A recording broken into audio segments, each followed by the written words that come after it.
You guys been messing. Hey, Bob, do me a favor, will you? Give me.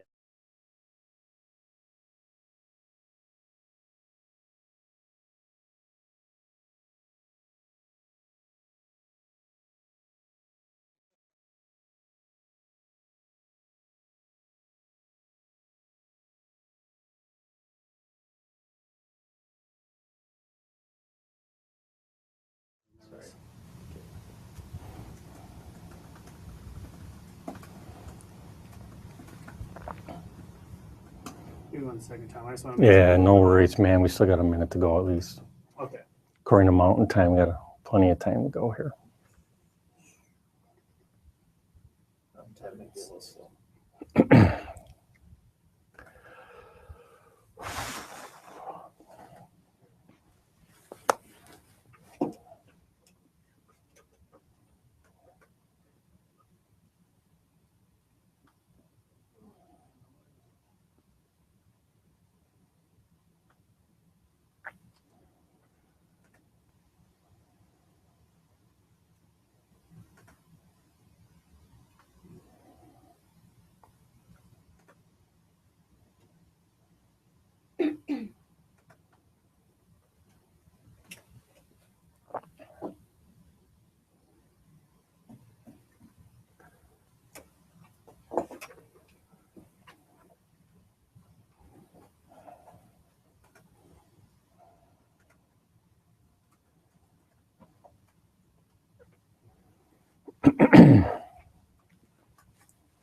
Let me start the recording here. Recording started. Okay, here we go. Let's get started. Welcome, everybody. We are live here at NDSU in Fargo, and this is the fourth and final forum of our Spring Fever Garden Forums for 2016. My name is Tom Kolb. I'm an extension horticulturist in the Department of Plant Sciences, and tonight I'm joined by Esther McGinnis, an extension horticulturist in my department, and we will serve together as co-speakers and co-moderators of the forum. So welcome to Esther. And here we're with our standout crew of executive producers, Scott Swanson and Robert Bird. So welcome, everybody. The Spring Fever Garden Forums is where we connect you, the gardener, to the researchers and educators of North Dakota State University. And our format is simple. We give a 20-minute presentation on a timely topic, and then we ask for your questions, and we'll do our best to answer them. So those of you who are on Blackboard Collaborate, please type in your questions, and our moderator will ask them of the speaker. Now, as far as tonight goes, we have a little change of the schedule. Greg Morganson, a tree specialist for NDSU, was scheduled to speak, but there's a little crisis going on at the nursery, not the baby nursery, but the tree nursery. And so Greg asked if I could step in for him, and I'll be happy to do that. And what a wonderful topic that we'll get started on tonight. We're talking about small trees that have big impact. And these are small trees that we can use as specimen plants or focal points in our landscape. These are small trees that have beautiful flowers and bright fruits, and they have attractive fall foliage, and some even have interesting bark that we can enjoy in winter. So I'm going to show a lot of beautiful photos and give you some insights on trees that are available today from your local nursery. These aren't trees available from one nursery out in Oregon or Vancouver or whatever. These are trees that are available here locally, available here now. And nearly all trees are available from Bailey Nurseries, which is by far the #1 wholesale nursery that serves North Dakota. So even if these particular trees aren't exactly in your local nursery, you can contact your local nursery to contact Bailey or another major wholesaler and get these trees for you. So I hope I can get you going with the spring fever. We got the April showers bring May flowers, and so we got the showers today, and so let's start talking about some flowers. And here is historically the traditional tree of the springtime, as you all know, is a crabapple. In a couple of weeks this is going to just be bursting with beauty, And when we look for crab apples, a lot of us, we focus on the hardiness. The crab apple is a hardy tree. Now, let me just start with this so you know our hardiness zone. That's one thing we haven't talked about so far in these spring forums. Most of us in North Dakota are in the dark purple area. That is zone 4A. So what that means is the extreme winter temperature is about minus 30 degrees. And in the lighter area, that's zone 3, okay, 3B, and that's minus 35. So most of us are in zone 4. There's a few blue splotches of 4B. It's just a tiny bit. Those are the hot spots in North Dakota, if you can believe that. But just keep in mind, when you look for a landscape plant, you got to know your zone. Where most of us are in zone 4. Keep that in mind. When we look for a crabapple, we like its hardiness, and that's one reason why it's one of our most popular small trees. And when we look for a crabapple, we look for trees because of their blossoms, and we choose their blossom color. But I'd like you tonight to go beyond that, not just think about what color I want. Do I want a white one or a pink one? Think about some other facets in choosing a quality crabapple, and that would include getting a crabapple that can resist diseases, and especially look for a crabapple that has persistent fruit. And that's the key word, persistent. Because again, you know, in a couple weeks, our crabapples are just gonna be bursting with blossoms, but that's 2 weeks of show. And the rest of the year, pretty much, a lot of crabapple trees are not very remarkable at all. They're just a plain small tree in our landscape. Look for a tree that has persistent fruits, and those are fruits that can persist on the tree all the way through summer, into fall, and even sometimes through winter. You know, here's a confused robin, you know, a few weeks ago, saying, I got here a little bit, took the wrong turn in Kansas City, and I got up here a little north too fast. But you see the red fruits there. They persisted on the tree all winter long, providing valuable sparkles of color to that long winter and that gray winter landscape. So I really encourage you to look for varieties that have persistent fruit. You can attract birds, like this robin is going to be gobbling up these fruits shortly. And also, you have some vivid, bright colors in the wintertime. Some of the best crab apples, including those with persistent fruit, is Donald Wyman. And let me just preface this by saying at the very end of the talk, I have a list of some great resources for you to go to find out about more information about these small trees, because we only have a short time tonight. And J. Frank Schmidt and Son Nursery has a wonderful crabapple information chart, and they'll have like 8 pages of information about crabapples and all their pluses and minuses.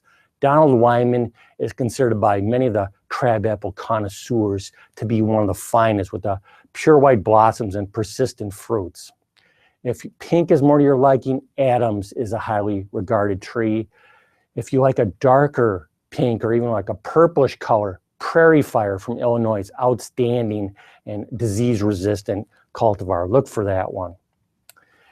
I love persistent red fruits, and I don't think anything can beat the abundance and the persistence of red jewel. Look at that, and those icy fruits in the wintertime. That's just gorgeous color that we can enjoy in the wintertime. If you like a weeping form, that can really make a standout in the landscape.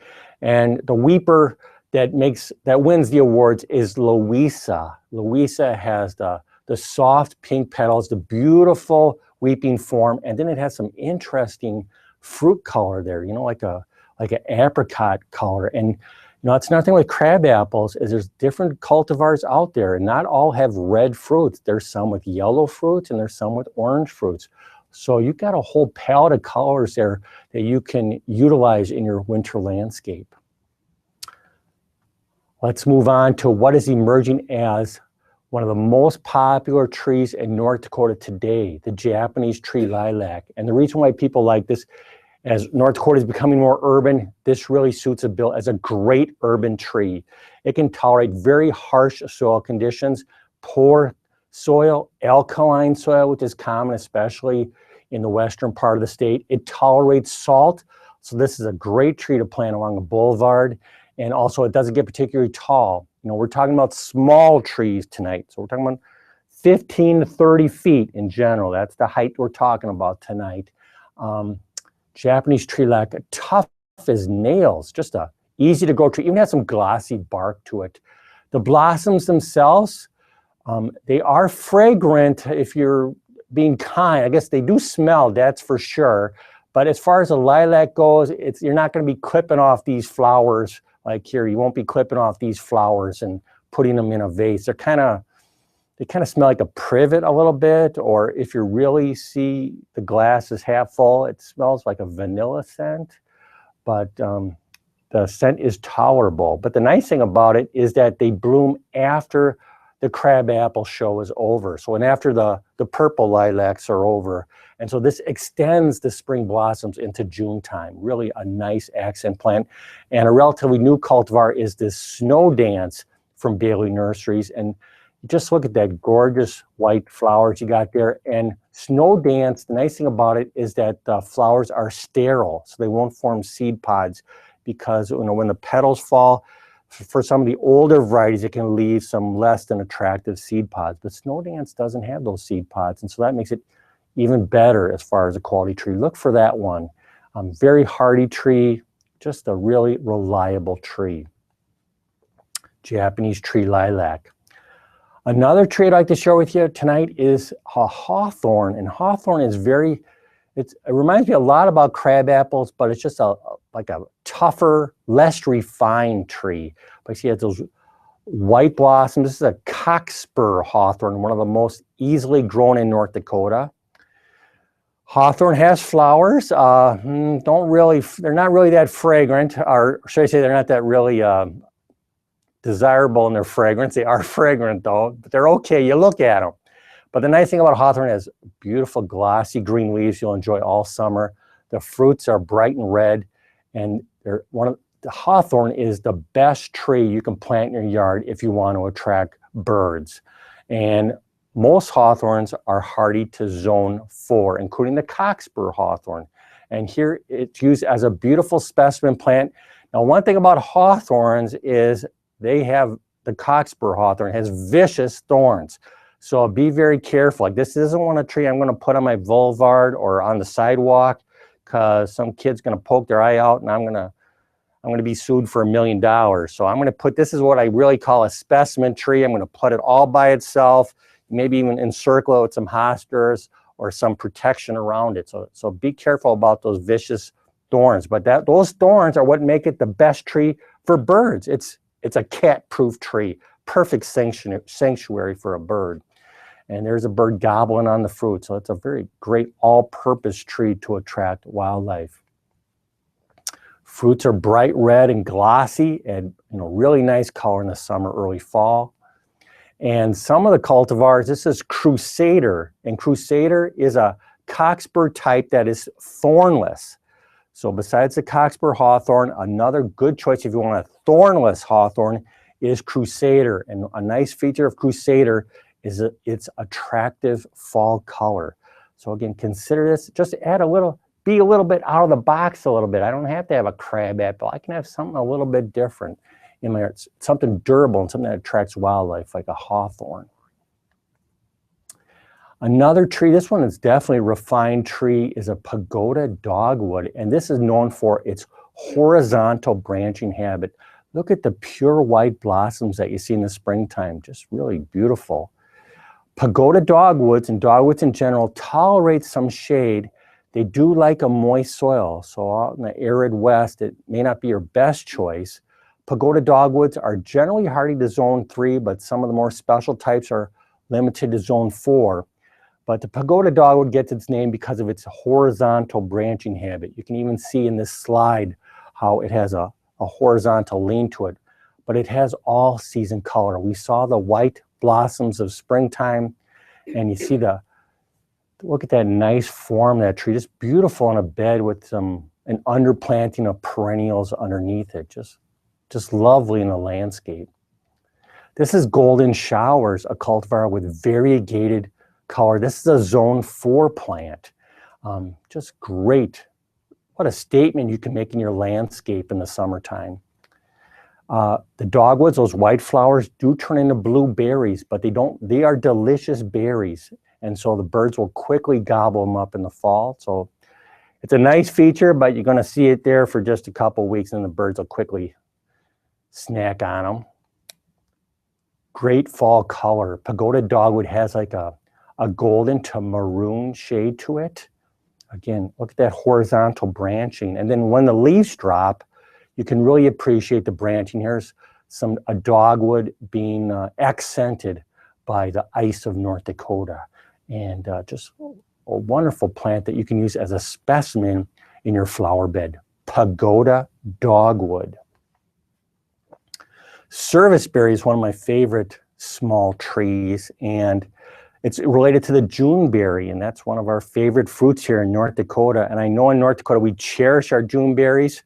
I'm from Minnesota and Wisconsin, and I never thought about fighting birds for Juneberries or serviceberries. I just let the birds have it. Here's a cedar waxwing gobbling up the serviceberry. And again, this is a type of a small tree that will provide us with year-round beauty and also attract wildlife with the food it provides. Again, serviceberry, Amelanker is the genus. It's an all-season type of small tree. Great fall color. There's some cultivars that have just gorgeous golden or orange tones to the fall color. Serviceberry will tolerate partial shade. That's a nice feature. Like you can put it near your home. It can get some partial shade. You don't have to have full sun and you still get decent bloom and decent fall color. Serviceberry is very hardy. It's a zone 3 plant, so it can be grown all across the state. I think serviceberry is one of the most underutilized small trees in North Dakota. Here's its beautiful white blossoms. It has like a naturalized look to it. It's just, again, just kind of a wild natural beauty to it, and put some shredded bark to keep it cool a little bit there. And you see it has an understory plant. You see a big tree in the background casting some shade, so we can have a bright splash of color there in the springtime. Nice. Look at that fall color. It's just spectacular fall color that we get with serviceberry. I especially like the variety or the cultivar called Autumn Brilliance. That's noted for its fall color. Another tree that we can highlight tonight in our small trees is mountain ash. And mountain ash is known for those vivid orange fruits that you see on it, and its glossy green foliage. Mountain ash European mountain ash is the most common type of mountain ash. Mountain ash is not a true ash. The emerald ash borer, if it ever comes to North Dakota, will not be munching on the mountain ash. Mountain ash is more a member of the rose or apple family. The one thing about, if you want success with the mountain ash, it's really important that you keep the root system cool. It demands a cool, moist soil. So if you want your tree to last 50 years instead of 25 years, put some shredded bark around the base of the plant. That really makes a difference in keeping it cool in the summertime. Mountain, okay, mountain ash. Mountain, cool, got it? Cool but sunny, that's what it likes. And mountain ash is also very attractive to birds like cedar waxwings in the fall. It's a really nice tree, but you got it, cool, moist soil. So we're gonna put that on the east side of where it only gets the morning sun and not that harsh afternoon sun. We're gonna use shredded bark mulch. We are not gonna use rock mulch under our mountain ash. Rock mulch, if you love trees, and that's why we're here tonight. We're here to talk about trees. I'm not here to talk about rocks, okay? We're talking about living things. Plants don't like to grow in rocks, okay? Rock is a heat trap, okay? Mountain ash, you plant mountain ash around with rocks around the mulch. Oh man, that mountain ash, I can see it crying when I see that in the landscape. And I know it's gonna have a hard life, and I'm gonna get a phone call when it's 25 years old about the tree's got cankers and borers and all kinds of suffering going on. So please, rock mulch, try to avoid that. If you really love a tree, we're gonna use a natural shredded bark mulch to moderate the temperature, keep the moisture in the ground, improve the quality of soil. Shredded bark is a win-win. Your trees will love you. And also keeps that darn lawnmower away when you have that shredded bark on it. The #1 killer of a small tree is a lawnmower, okay? Lawnmowers, when you start your lawnmower, every tree in your yard shudders in fear, okay? It's the biggest killer in North Dakota. So please put a protective barrier of shredded bark around your trees. Just a few more to wrap up here. Ornamental pear. Pear has one of the most pristine white blossoms in spring and darkest, glossiest green foliage in summer. Beautiful. This is mountain frost. And another good one is prairie gem from NDSU. But prairie gem's a little bit hard to find, but it's a very promising tree, but really like mountain frost. If you want, some of the pears have red fall color. Mountain frost is more like a yellowish fall color, nothing really that special. But if you like a bright red color, the cultivar Korean Sun is hardy to zone 4. It gets about 12 to 15 feet tall. Vivid red fall color. A really nice, low-growing small tree. Now, some of these pears, like the Mountain Frost and Korean Sun, they will have some little tiny fruits that they'll produce. So it's best to keep other types of pears away, about 100 feet away. We don't want to encourage fruit set. But this is just it's not a big litter problem. That these never amount to anything more than just like a nickel or smaller. Korean Sun, an underutilized plant. If you like red fall color, brilliant. Hot Wings to Terry Maple is very popular out in the West where I'm from. I think this is becoming one of the most popular boulevard trees in the Bismarck area. And when I see the red, it gets the name for these hot wings, the red samaras or the seed pods. This is the first sign of fall. When I see these bright red samaras, it's September and it's the very first colors of fall. It tolerates our alkaline soil, tolerates dry conditions. One of the most tolerant, adaptable of all maples for North Dakota. Again, this is a small tree, but very attractive bright red seed pods. Hophorn bean, this is for the sophisticated gardener in you, who really appreciates this, gets up close to your trees, appreciates, get your little spectacles out and look at those female flowers that look like hops.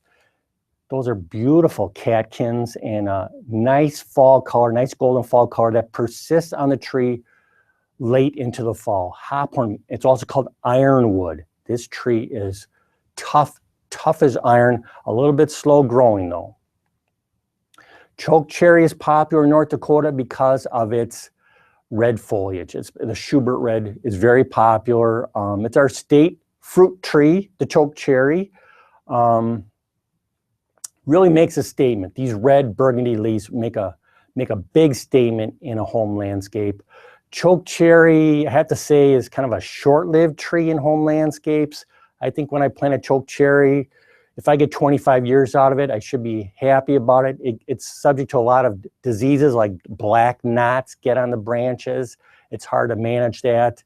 Suckering problems with chokecherry, I just get a lopping shears, cut at the base every year, get those suckers out with the chokecherry. But still, it can really have a strong statement if you like a red foliage in the summertime into the fall.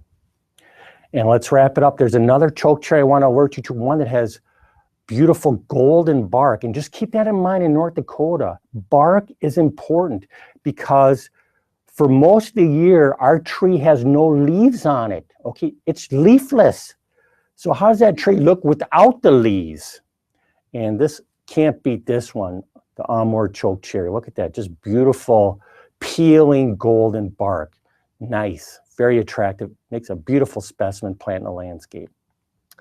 Just throw in a couple, there's not really that many evergreens to talk about, I have to say, because they're either tall or they're shrubs. So I can throw in the Black Hills white spruce because I'm really trying to find something, because it'll go about 40 feet tall, so it doesn't really fit our bill here, but it's very slow growing.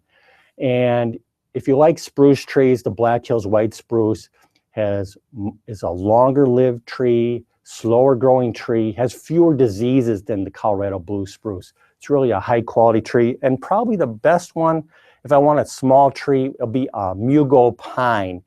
Tannenbaum is the most popular one available in local nurseries. We've got a great one from NDSU called Prairie Statesman. Look for that one. It's a little bit hard to find, but Tannenbaum, you can find that at a local nursery.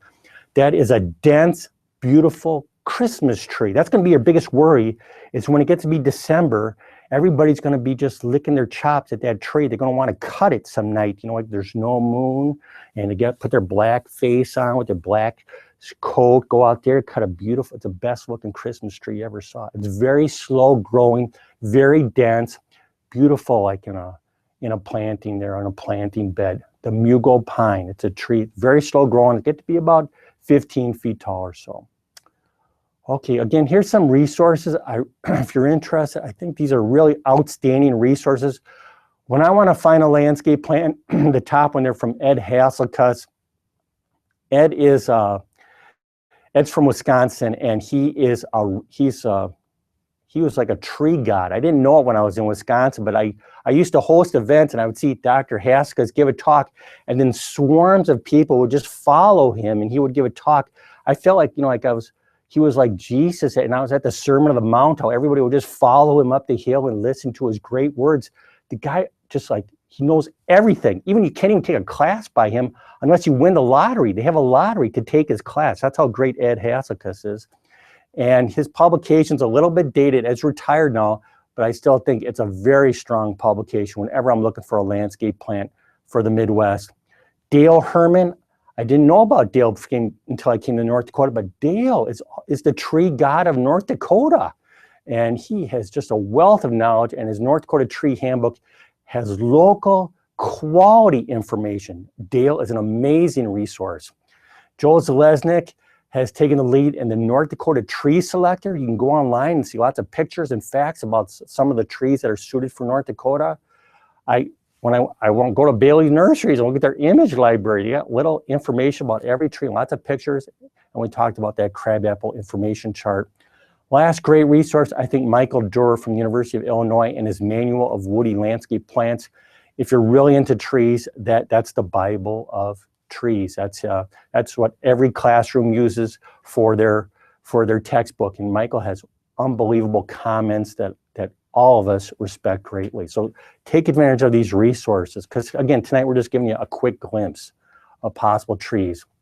Here's some photo credits. I want to credit the people who took the photos for tonight's talk. And I want to wish you a happy spring, everybody. It's going to be great pretty soon. And I welcome any questions you might have right now. We've got Esther moderating for us tonight. All right, Tom, we have got a host of questions here. Oh, no. It's like a firing line. Okay, let's go. I'm ready. We're going to start off with southwestern North Dakota. They're looking for a tree to plant along a creek bank to replace dying plum trees. Okay, you know, I got to be careful here as far as like giving landscape advice is all this going on. But okay, Southwest, what we're concerned, generally when I think about Southwest, I worry about it's got to be able to tolerate dry conditions, but you're on a riverbank, so you got lots of good options there. We're going to take into consideration the amount of sunlight. We're going to take a sun-loving or a shade-tolerant plant, depending on the situation. See if there's an understory, maybe some cottonwoods are crossing an understory.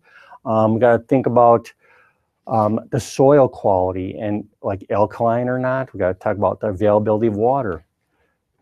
As far as the substitute for a plum, hey man, I think a lot of the things I talked about today would be very comparable, but I'm concerned a little about why that plum died, and so maybe I want to stay away from the plum family, the prunus family.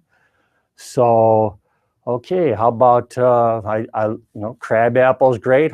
Just go down the line. Hawthorn is great. I think the serviceberry would be great. I love a serviceberry in that situation. I love a pagoda dogwood if this is going to be more of a refined type of riverbank.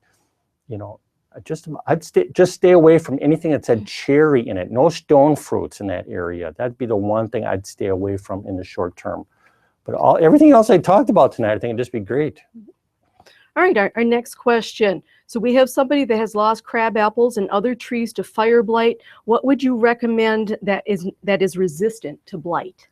Okay, what's resistant to fire blight? Okay, we want to stay away from everything in the apple family. So, wow, that's going to be a problem here because there's a lot of stuff I talked about today. Well, that ironwood, that'd be a possibility there. Hop hornbeam, that'd be a good one. We got to manage that fire blight too. That's the other issue. You know, you got to get rid of all that fire blight infested tissue. Cut that out of there. Get that out of there. And if we see the first sign of fire blight in the future, we got to clip that out to our trees. Well, Well, I think and then that hophorn bean was one of those kind of off the wall ones that I mentioned. I don't know, Esther, what do you think? well, there's some crab apples that are resistant to it too. So, I mean, they have different levels of resistance. And we do have that really good publication that lists the different diseases and which crab apples are less susceptible to them. Yeah, it's a great comment. So, you know, the crab apples they can all get it, but some resist the fire blight more than others. And actually, a lot of them that we mentioned tonight show good, like that prairie fire, is strong resistance against fire blight. So go to that J. Frankenson chart. It lists everything that's resistant to fire blight. What I wouldn't plant, I'd stay away from pears, stay away from mountain ash. Those would be the most susceptible ones I could possibly think of. Just stay away from those. What else we got? All right, so question on serviceberry. They'd like to know if the berries are sweet. Oh man, okay, here's a lesson for you. If the birds eat them, the first sign that they start changing color, of course the birds are telling you those things are delicious. Serviceberries are absolutely delicious. Native Americans used to harvest them for their food source. North Dakotans fight the birds for them. Yeah, I mean, they're like June berries. They're in the June berry group. So, of course, if you like June berries, and everybody does, man, absolutely delicious. But, you know, good luck trying to fight the birds for it. You're going to have to put netting on it if you really want to protect yourself. Yeah, they're delicious. Well, we need to try and stay here on time, so I'll take one question here from Foster County. Do you know any good varieties of trees that are 5 feet tall or shorter? That's what we call a shrub. I like it. Listen, this is what I would do. A 5 foot tall tree that's not stunted. Listen, man, we're talking about shrubs at that point. And so, you know, what are you talking about, 5 foot tall? Then there's lots of evergreens like that, like little junipers. You know, I'm sorry, man. You got to go. This is what I would do if you're talking about low-growing shrubs in that situation. So what I would do if I wanted, I'd go to Ed Hasselkuss's book and just look for low-growing shrubs that do well. And so that's a whole nother, a 5 foot tall tree. Wow, that's for a fairy garden or something. What's that about? Or a weeping tree. Okay, weeping tree. But even those 5 feet, that's pretty low. Yeah, I think next year we'll talk about shrubs. That'll be more suitable for that kind of question. All right, well, we've got a whole list of questions here, but I think we have to stay on time. Well, you are the taskmaster, aren't you, Esther? I am. Okay, man, let's keep it going a little bit. We've allotted more time for questions. All right, so how messy is the ironwood with its catkins? Don't worry about it. It's a beautiful tree. It's not a messy problem at all. It's a beautiful, beautiful tree. Question on chokecherry blackknot. Yeah. Are there chokecherry trees that are more resistant to blackknot than others? The cultivars that are available are all highly susceptible, and there's no resistance to it. Sorry, man. There's just, otherwise everybody would be planting that tree. That's like the #1 killer of chokecherry. So it goes with the territory. If you plant a chokecherry, you can almost expect to get blackknot in the future, especially with all the wild chokecherry inoculum around, or the wild plum inoculum that's around. Just do your best at the first sign of the blackknot to cut it out, going into the healthy wood about 6 to 8 inches. And again, I just think when you plant a tree like that, try to get 25 years out of it. What does Amur mean, and how did they come up with the name of Amur maple and Amur chokecherry? Okay, this is what I think. Amur, hey man, love. That's what it's all about, love. How about that?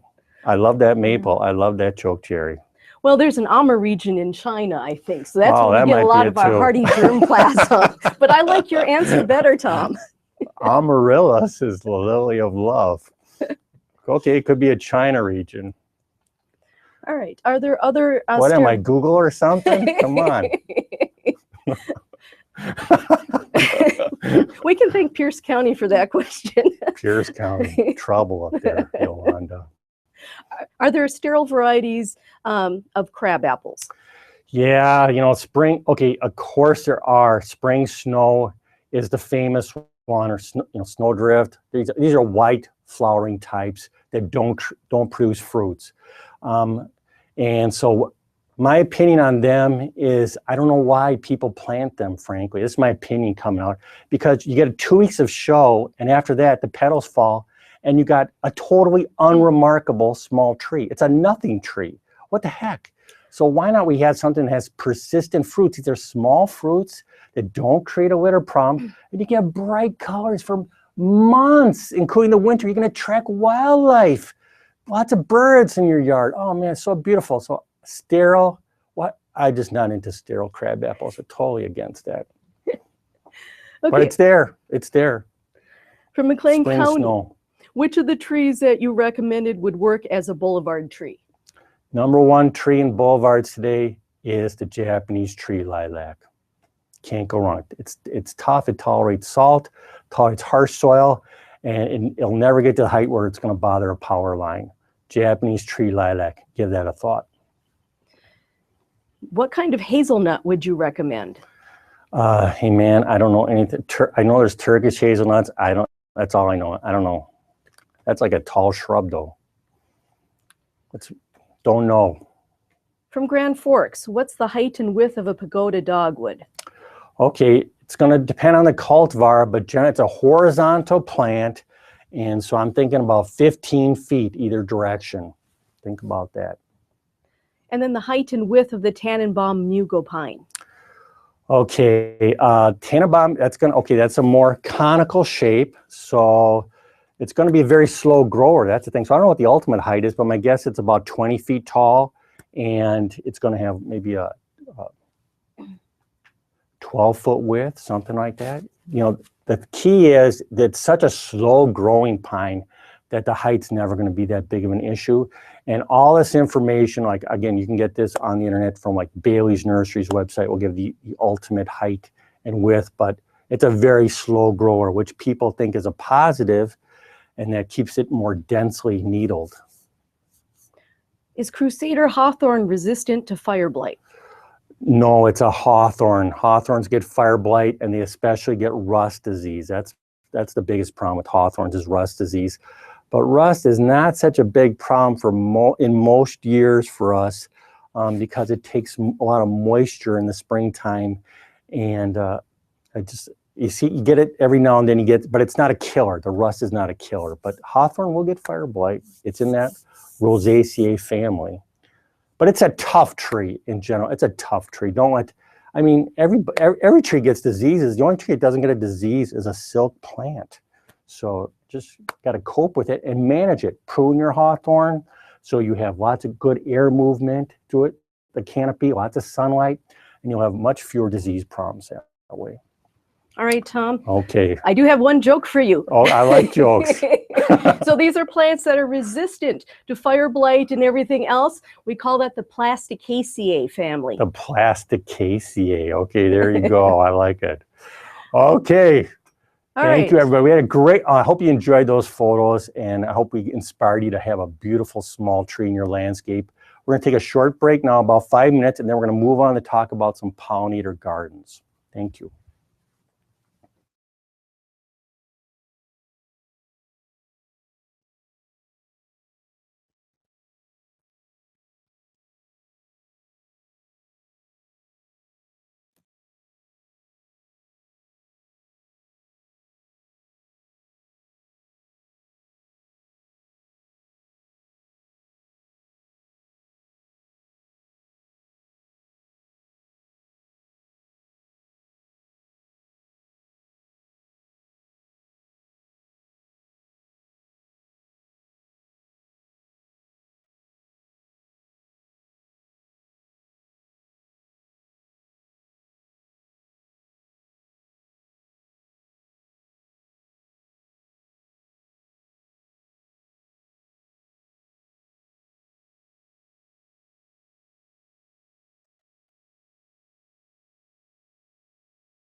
right, testing. 1, 2, 3.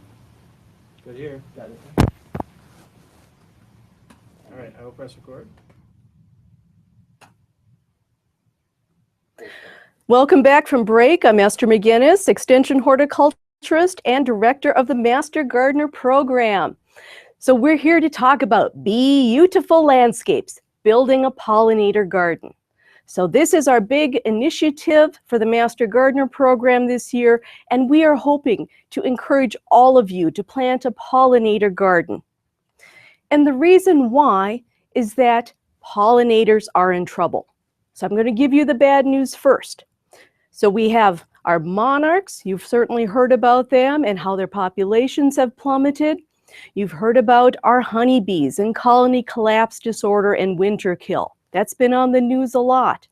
And then we have our native bees. Many species are going extinct. But although there's a lot of bad news, it's not irreversible. The good news is that you can help. You can be the oasis in your neighborhood that nourishes your bees and your pollinators. So today, we're going to talk about what you can do in your own yard. You know, what plants will provide a constant source of nectar and pollen from early spring through fall. How to provide the right sort of water sources and shelter. And then finally, how to use pesticides safely.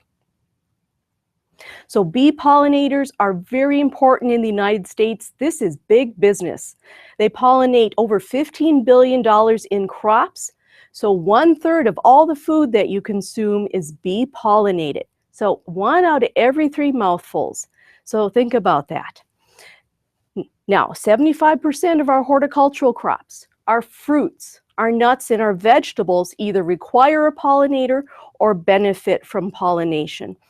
So we have almonds. Almonds definitely require honeybees to be trucked around the country to pollinate that almond crop.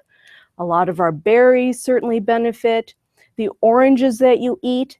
And then think about your vegetables, your cucurbits, your cucumbers, squash, your melons. So, you know, if we did not have bee pollinated crops, we wouldn't starve, but your diets would be a lot less colorful and a lot less nutritious. So let me ask you a question all across North Dakota. Can a honeybee pollinate the tomatoes in your backyard? And I want you to vote. How many of you say yes? How many of you say no?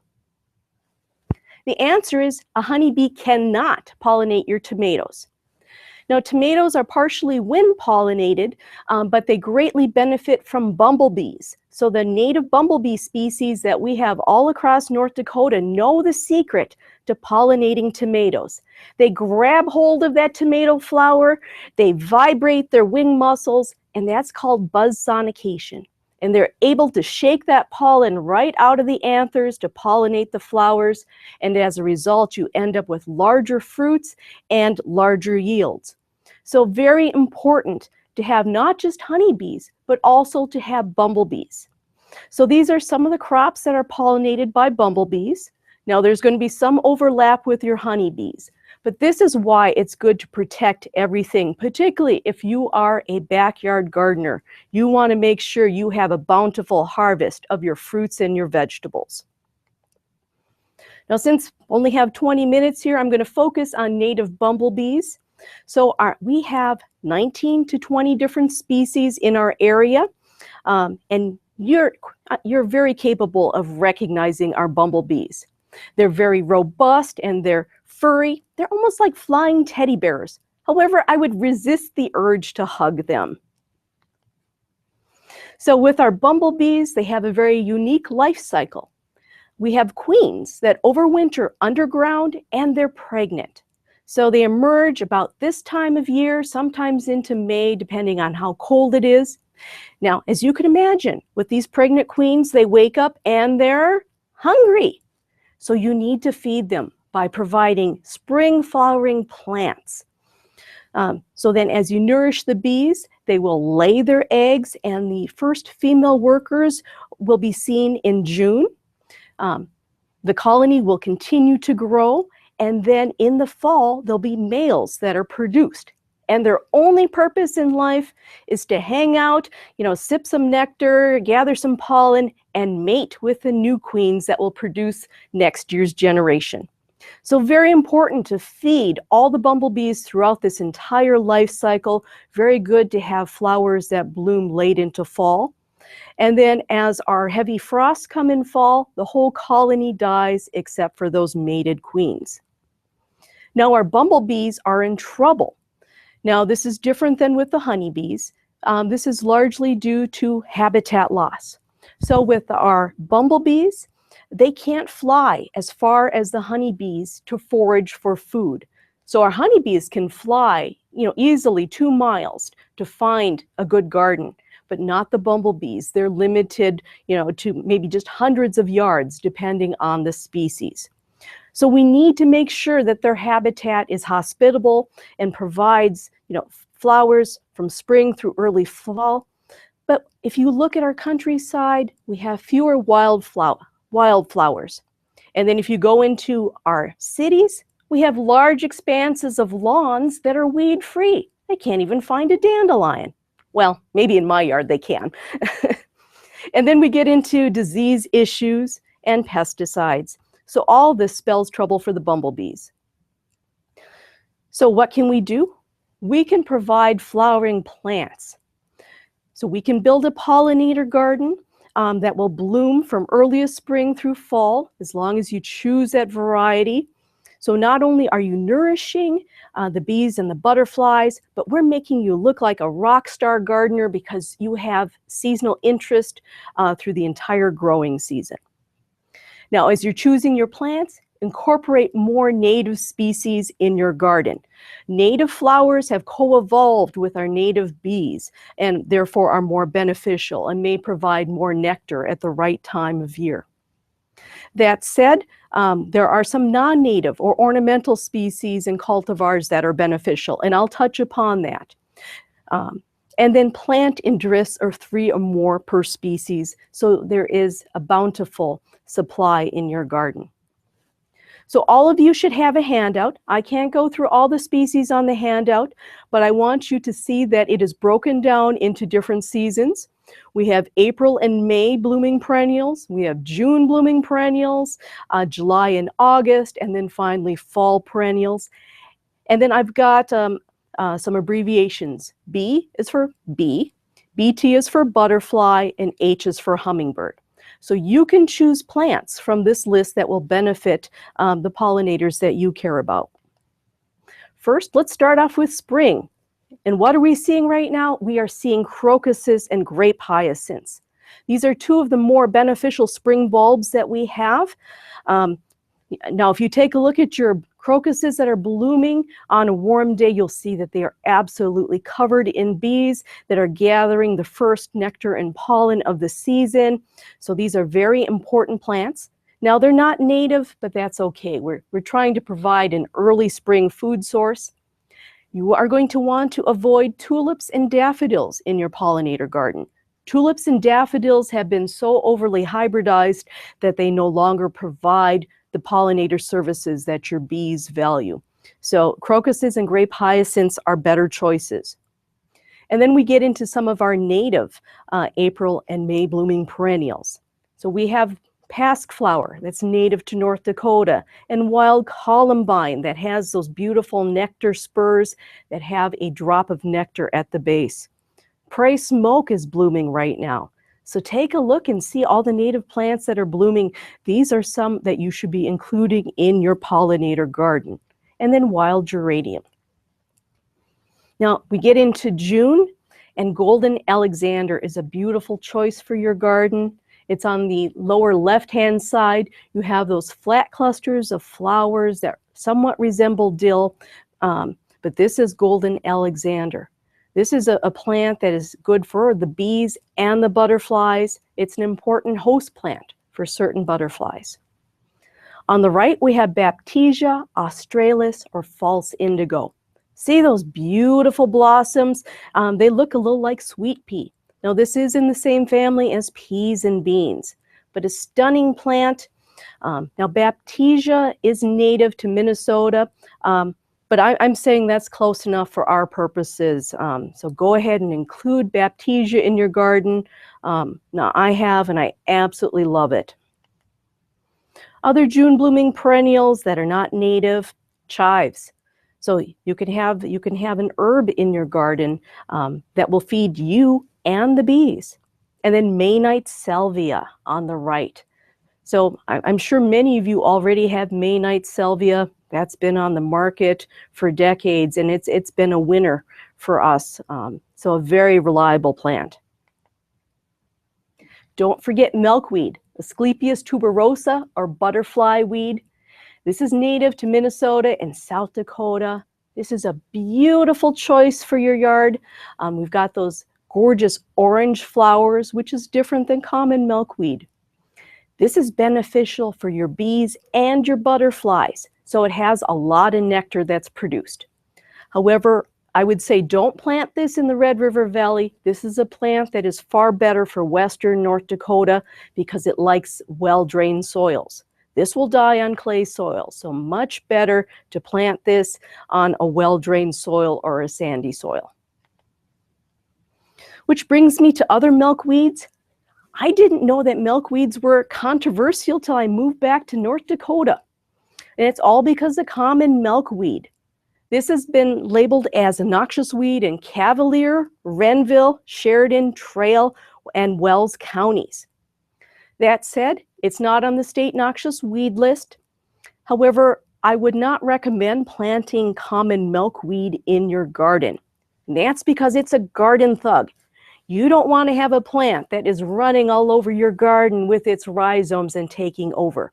There are far better choices. Swamp milkweed, which is pictured here, is a better choice. Now, despite the name, it doesn't need to live in a swamp, but it doesn't like drought. So if you have a garden that is irrigated from time to time, this is a good choice. Now, on the handout that I'm giving you, you have a whole table of different milkweeds that are native to North Dakota, what sort of moisture levels they like, and the soils. So you can go home and study that handout and pick the milkweeds that perform best in your area of the state. Now, we're speeding through June. We're now into July and August. And oh, we have some beautiful choices here. We have Liatris, ligulistylis, Northern Plains blazing star. This is an absolute butterfly magnet. And look how beautiful it is, those beautiful purple flowers. Now, I visited a garden that had several of these plants, and they were just covered in monarchs, but the bees also like them. Now, I want to show you an ornamental version of blazing star. This is cobalt. This is an improved cultivar. And I would say I would not recommend cobalt. I grew this for over a decade, and I rarely saw any bees or butterflies on it. This is an instance in which the native species is more beneficial than the ornamental. So avoid cobalt and go with a native Liatris. There are a couple on your handout. Culver's root, or Veronicastrum virginicum. This is an underutilized plant in our gardens. It is a prairie native, but this is a plant that looks equally at home in a formal botanical garden. So this picture was taken at Clemens and Munsinger Gardens in St. Cloud, a very formal, beautiful garden. And here we've got a prairie plant that looks at home there. So Culver's root, beautiful lacy texture to the leaves, and then we have flowers that look like white candles. So this is great for the back of your garden. It's about 4 feet tall. Echinaceas. Now we have a native Echinacea species, Echinacea angustifolia, which we find across North Dakota. However, I find that the ornamental Echinaceas, for the most part, are still very attractive to pollinators. I'm doing, with the help of others, I'm doing a perennial hardiness trial across North Dakota to see which Echinacea cultivars are hardy enough for North Dakota. Now, as part of that, I've been noticing the pollinators, and they are so attracted to most of the Echinacea, but there are exceptions. So you'll see that we have double-flowered Echinaceas here. That means they have an extra set of petals that have replaced their reproductive parts. So these plants may not be producing nectar and pollen, or else they'll be blocking access to it. So I would watch the butterflies and the bees come along. They'd land on these plants, and then they gently swear. Now, if they're butterflies, you know, the swearing is quite gentle, but they were very unhappy here because they were not getting any pollen or nectar. So avoid double-flowered echinaceas. So the closer you can stick to the native species, the better you are. This is white swan, this is an old favorite, and this is one of the more durable of the echinaceas. Now we're getting into fall, and you remember what happens in fall. We gotta feed those male bumblebees, right? So they're so necessary for ensuring the next generation. So plant fall blooming plants. Once again, this is going to make you look like a rock star to have your garden going into September, October, maybe even November. My aster bloomed into the second week of November this year, and there was a bee on every flower because it was the last flowering plant in the garden. But there are other good choices. Even autumn joy sedum is a good choice. So, you know, make your gardens beautiful spring through fall. Now you can provide water sources. So once you've fed them, they're going to need a little bit of water. You just need a shallow water source. Remember to put a few rocks in there so the bees and the butterflies can land and stay dry while they sip some of that water. Just make sure that you don't have mosquitoes proliferating in these areas. Provide habitat for them. Now we've got two kinds of bees. We have ground nesting bees and we have cavity nesting bees. So different habitats. With the ground nesting bees, you want to leave the ground undisturbed if you see that you've got a nest. And I'm not talking about those yellow jacket nests. I'm talking about, you know, native bee nests. You know, leave their nests alone so that they can thrive. With cavity nesting bees, they need a little bit of a cavity like in this mason bee house. So these are solitary bees that will nest here and lay their eggs.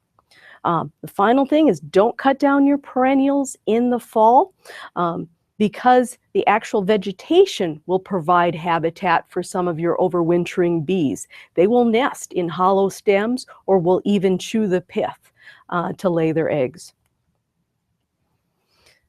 Now we're getting into pesticides. We need to be safe in how we use pesticides. And I'd say this is true about anything. We need to reduce spraying. We spray too many insecticides and fungicides. So if we can reduce the spraying of both chemicals, your bees will be better off. However, if you have a severe problem and need to spray something, choose the least toxic pesticide that you can. And then whatever you do, do not spray your blooming plants because you know that the bees will be visiting. So wait till after petal fall. Now, if you're going to spray, time of day matters. The bees are more active in the morning and the afternoon, and then they retire to their nests at night. So spray in the evening, about 8 o'clock at night during the summer, and that's far better. Now, a couple slides on the Master Gardener program and what we're trying to accomplish. We're going to be building 15 model pollinator gardens all across North Dakota. We want you to have places that you can visit and see all these beautiful native plants and ornamental plants and see how to build one of these gardens. So we're hoping this will serve as inspiration. And our inspiration is for you to plant a pollinator garden. So we are going to have the NDSU Extension Master Gardener Pollinator Garden certification. There's an application. This is open to all homeowners in North Dakota and will even allow homeowners in adjacent states to apply. The first 100 of you that apply and meet our qualifications will receive a free sign saying that you are a certified NDSU Extension Pollinator Garden. This gives you bragging rights in your neighborhood. So we're hoping that you'll participate in this. We sent out the applications to your extension agents. So if you didn't get an application, please ask for one. And if you like, once you've built your pollinator garden, post a picture on our website. We want to show all the beautiful gardens all across North Dakota. All right, so I'll wrap things up and I'll open it up for questions here. Okay, thank you, Esther. Got a question here from Center. Will the monarch butterfly live on any of the milkweed varieties, or which would be best for them? So the question is, will the monarch butterfly live on any of the milkweed varieties, or are there certain ones that are best for them? Now, the ones that I have listed on the sheet will, in fact, allow them to complete their life cycle. So it's best to choose the native milkweeds rather than some of the tropical milkweeds that are on the market. So I would stick with the native ones because those are the ones that have co-evolved with our monarchs here. What's a good balance between pollinators and mosquito control? So what's a good balance between pollinators and mosquito control? Now, I have to admit, I was a little appalled when I moved back to North Dakota and saw how we do mosquito control here. Here we're spraying, I believe there are various pyrethrins and whatnot that are being sprayed for mosquito control, and we're seeing that pollinators are being killed.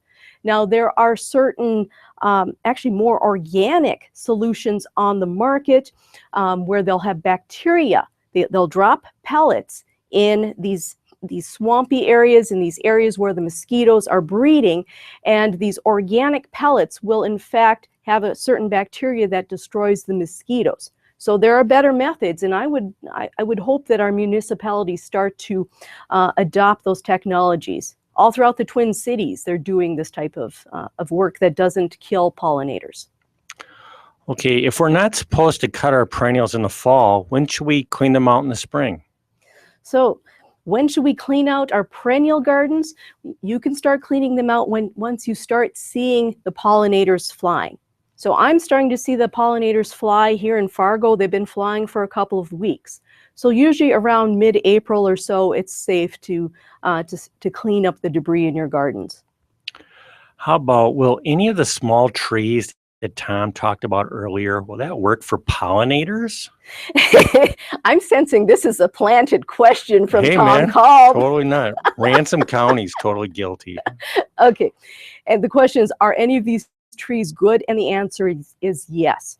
So any of your fruit trees will be good for both the bumblebees and for the honeybees. So I actually have another publication that's coming out that lists, it recommends crab apples and these other flowering trees as an early source of nectar and pollen. Great. How can we get a copy of your PowerPoint? So the question is, how can you get a copy of my PowerPoint? I am going to be sharing actually the expanded version of this PowerPoint with all the extension agents and with my master gardeners. So if you need a copy, it can be provided. This is meant to be a package program and to be shared all across North Dakota. So just email me. Okay, Esther, what if we have a bumblebee nest where we don't want it? How can you move it? The question is, how can you move a bumblebee nest? And you cannot. Now, I have to admit, I had a bumblebee nest under my front step. And at first, I was petrified that somebody would get stung. It was right by the front step, right by my flower garden where I worked. And I decided I was going to observe what happened before I took any action. So I worked there in that flower bed all summer long. I had people coming and going. Nobody ever got stung. These bumblebees are gentle. Now, the ones that have the worst reputation are the yellow jackets. And the yellow jackets are really extremely minor pollinators. So it's really the yellow jackets that are aggressive, not the bumblebees. Okay, is Russian sage a good pollinator? The question is, Russian sage a good plant for the bees? Yes. Yes. So that's one I would love to have added, but there's only so much space. Absolutely love it for the bees. Okay, how about, are marigolds good for getting rid of mosquitoes? Are marigolds good for getting rid of mosquitoes? Absolutely not. No, and they're not good for getting rid of bunnies either. My bunnies came and ate my marigolds. We'll talk more about bunnies later. How about hummingbirds? What flowers attract hummingbirds? The best plant for attracting hummingbirds, in my opinion, are red-flowered bee balms. I got invited to somebody's house that had 6 large bee balms or monarda plants that were red-flowered, and there were 6 hummingbirds fighting over these plants. They were actually almost vicious in trying to gain that territory. So did you enjoy the fight? I did. It was so cute. Wow. They would Birds they would are go up vicious, and aren't their they? little beaks would hit each other, and Wow, you could hear it. sword fight. Sword Cool. fight. How about, is forsythia a good pollinator? Is forsythia a good pollinator? Not that I'm aware of. I haven't seen many bees buzzing around the forsythia plant behind my building. Okay. Any other questions out there? Todd has a comment about Bacillus thuringiensis. That must be that bacteria for mosquito control you were talking about there. Okay. Thank you, Todd. Yes. So it's one of the forms of BT that's used for mosquito control. Okay. How about, are you still accepting pollinator garden grant applications? No, How about for the top 15? Okay, for the top 15, yes, we are still accepting. Let's see, the deadline for our Master Gardener Pollinator Gardens. Now, these are the big gardens we're doing at the county level. The deadline is April 29th, and I have not received 15 applications. But please keep in mind that these applications require the cooperation of your extension agent, and they must have 3 Master Gardeners involved with it. Okay, how about these other pollinator gardens? I want to be certified as having a pollinator garden in my backyard. Now, what criteria will you use to decide who gets the free sign? So the criteria that I'm using for these applicators is that you're planting a couple of the recommended plants for each one of those 4 seasons. I have it all spelled out. All you have to do is check the plants that you have, and then state that you've got a water source and are using safe pesticide practices. Yeah, and of course we want them to be in North Dakota as much as possible. That's right. We're Although here. Very provincial. we're not going to discriminate against people in South Dakota, Montana, and Minnesota. You're very kind-hearted, Esther, there. And how the first 100? Okay, so that's good to know. How about got some more questions here? Also, I want to just say before I forget is that, we didn't provide that information online to have a pollinator garden, but we have a lot of people online who are not in a county that's hosting it. So maybe we should post that so that our online participants can get access to that. So tomorrow I will on the Spring Fever website near Esther's presentation, I will add this information about how you can be certified as a NDSU Extension Master Gardener Pollinator Garden. Also, is golden currant a good pollinator? Is golden currant a good pollinator? Yes, it is. How about yucca? Is that a good pollinator? Yucca, oh boy, we're getting really specialized there. I think that's a moth that pollinates yucca, so it doesn't really help the bees. Any other questions out there? Any other questions? Last call for questions about pollinator gardens. And yes, yuccas are native to North Dakota. Okay, seeing none, we're going to take a 5-minute break. Thank you, Esther, for that. Great. I really enjoyed that presentation. We'll take a quick 5-minute break, and then we're going to talk about vegetables.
And we'll get out of time. We're going to get out in time tonight, especially because Esther's watching. I got to watch the clock now tightly. 45, 15. Lights I on, could. Tom. Okay, here we go. Live from NDSU. We're going to talk about vegetable cultivars. And we're going to talk about the top vegetable cultivars for North Dakota. Why? Because the success in your garden is dependent, the performance is dependent about two things: the environment of the garden itself and the genetics, the cultivars that you're planting there. And you've got to have both a quality environment and quality genetics to get optimal performance. So with the environment we talk about, you got to have good soil, fertilize properly, irrigate, disease control, weed control, pest control. Oh my Lord, that is a lot of work. And if you do all that great stuff, but still you plant a substandard cultivar, you will not get the yield that you want. So a lot of times the cultivar can make an amazing difference. I've worked with farmers and gardeners who have, in 1 year, we can double their yield by just changing the cultivar. We can double the yield just like that. Or for some farmers I've worked with, there's a disease that's in the area. You can put in a disease-resistant cultivar, and just like that, we can have a reliable, high yield and income for that farm family. So the genetics are key. And a lot of times for a garden, a quality cultivar is no more costly than a substandard cultivar. So let's find the best cultivars for North Dakota to optimize performance, to optimize our yields. What is a superior cultivar? I think it all sums up with this. It's got to be early. North Dakota has a short growing season. Anything that takes more than 100 days, you cannot count on maturing in time. So the most important word that I look for when I look in a seed catalog is early. The earlier, the better.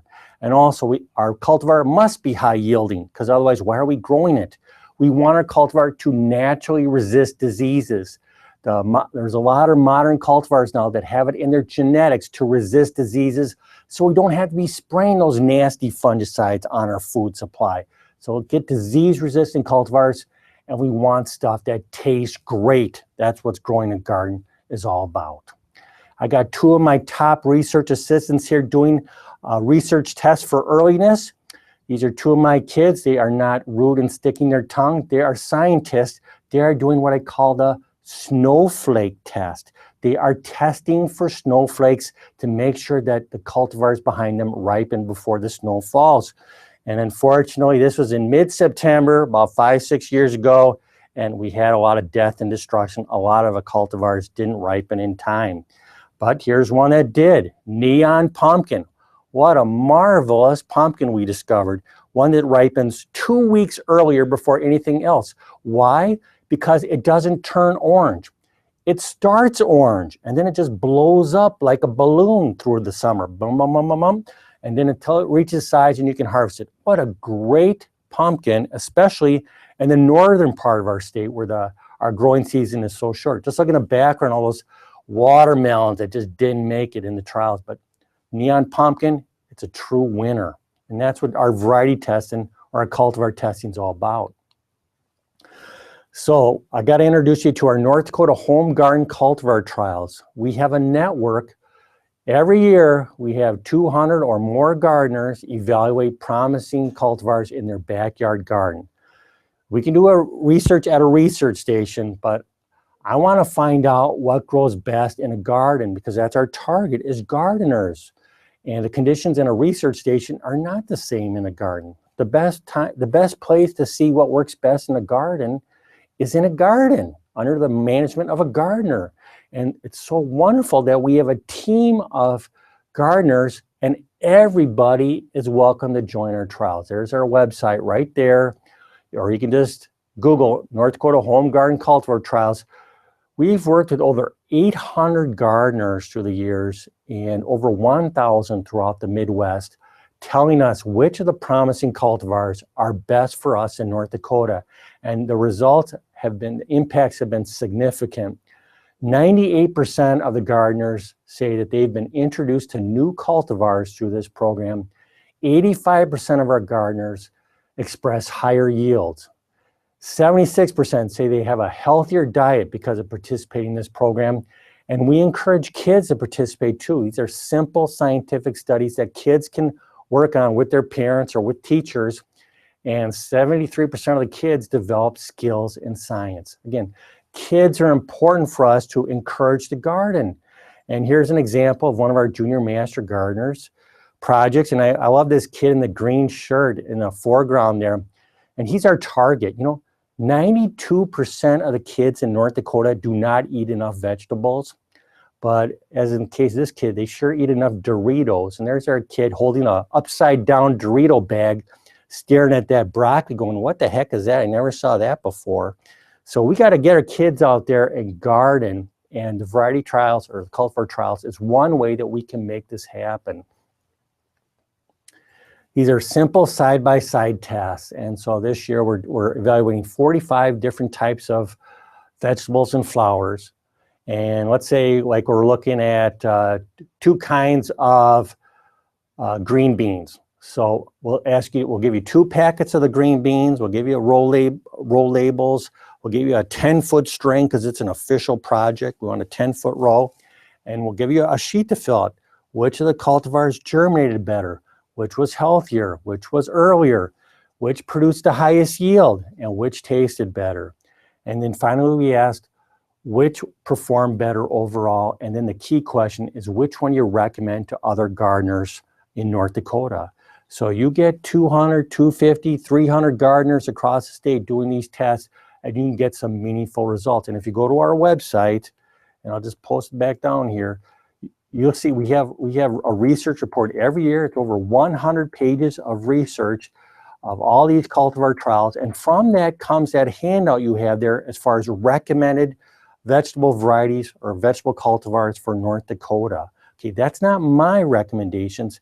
That's your recommendations as gardeners. That's hundreds and hundreds, over 1,000 side-by-side tests done every year testing vegetables and flowers and herbs for North Dakota. So that's your information. Use it as a powerful source of applicable information to help you have a great garden. And again, all of you are welcome to participate in these trials. We'll take all gardeners, beginning gardeners and expert gardeners, young and old. And there's the website there. You see we got our seed catalog.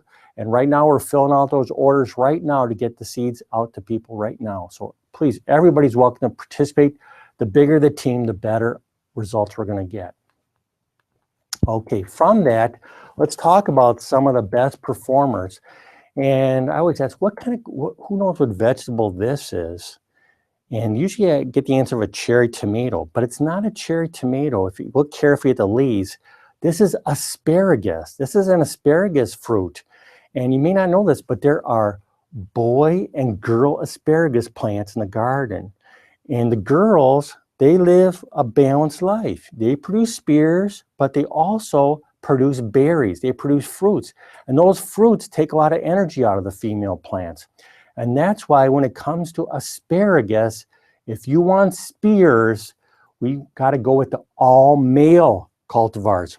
It's the one time, I think, in nature where men are superior to women, maybe the only time, so I'll take it. But all male varieties, and we talked the Jersey boys, Jersey Giant, Jersey Knight, Jersey Supreme, they're the superior all male varieties that will give us the highest yields. Beans, there's all kinds of beans out there.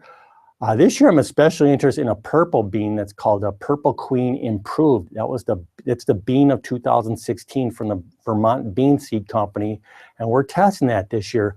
But I want to encourage you to try something different this year besides the standard green bean, and that is try a fillet bean. These are long, slender, crunchy beans.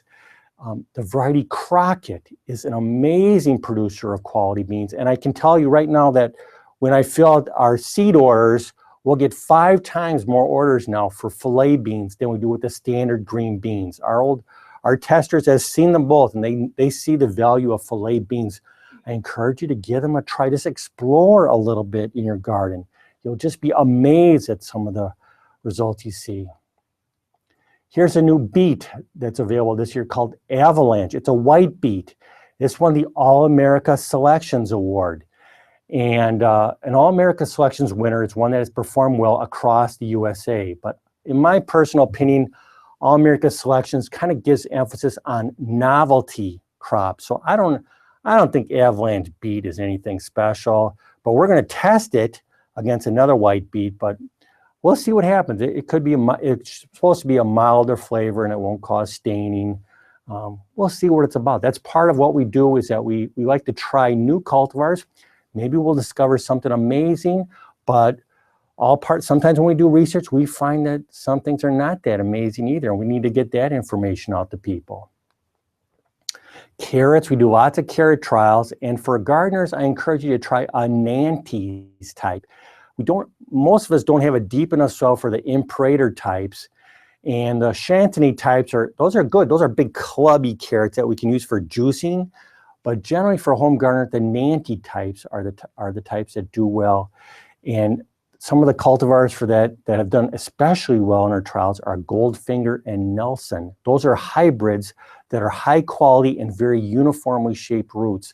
Scarlet Nantes is an open pollinated, cheaper seed type, but try those Nantes types. And also with carrots, I encourage you to try pelleted seed. Try the pelleted seed. The seeds are much bigger, and that way it's so easy when you space out the seeds. You don't have to be messing around with the thinning on your hands and knees, being very careful when you thin out those tiny carrot seedlings. So use pelleted seed. Corn, there is so many amazing cultivars. When I was a kid about 100 years ago, I used to grow sweet corn, and we used to bring that down to the Minneapolis Farmers Market. And it was the standard, we call it normal sweet corn. You pick it at night, you drive it down to the Minneapolis market, and then I had to sell all that corn that next morning because that corn only stayed sweet for 24 hours.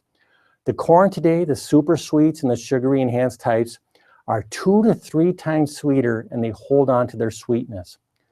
The biggest issue with especially the super sweets is the kernels that use the seed kernels are all shrunken up because they're so sweet, and so they don't germinate very well.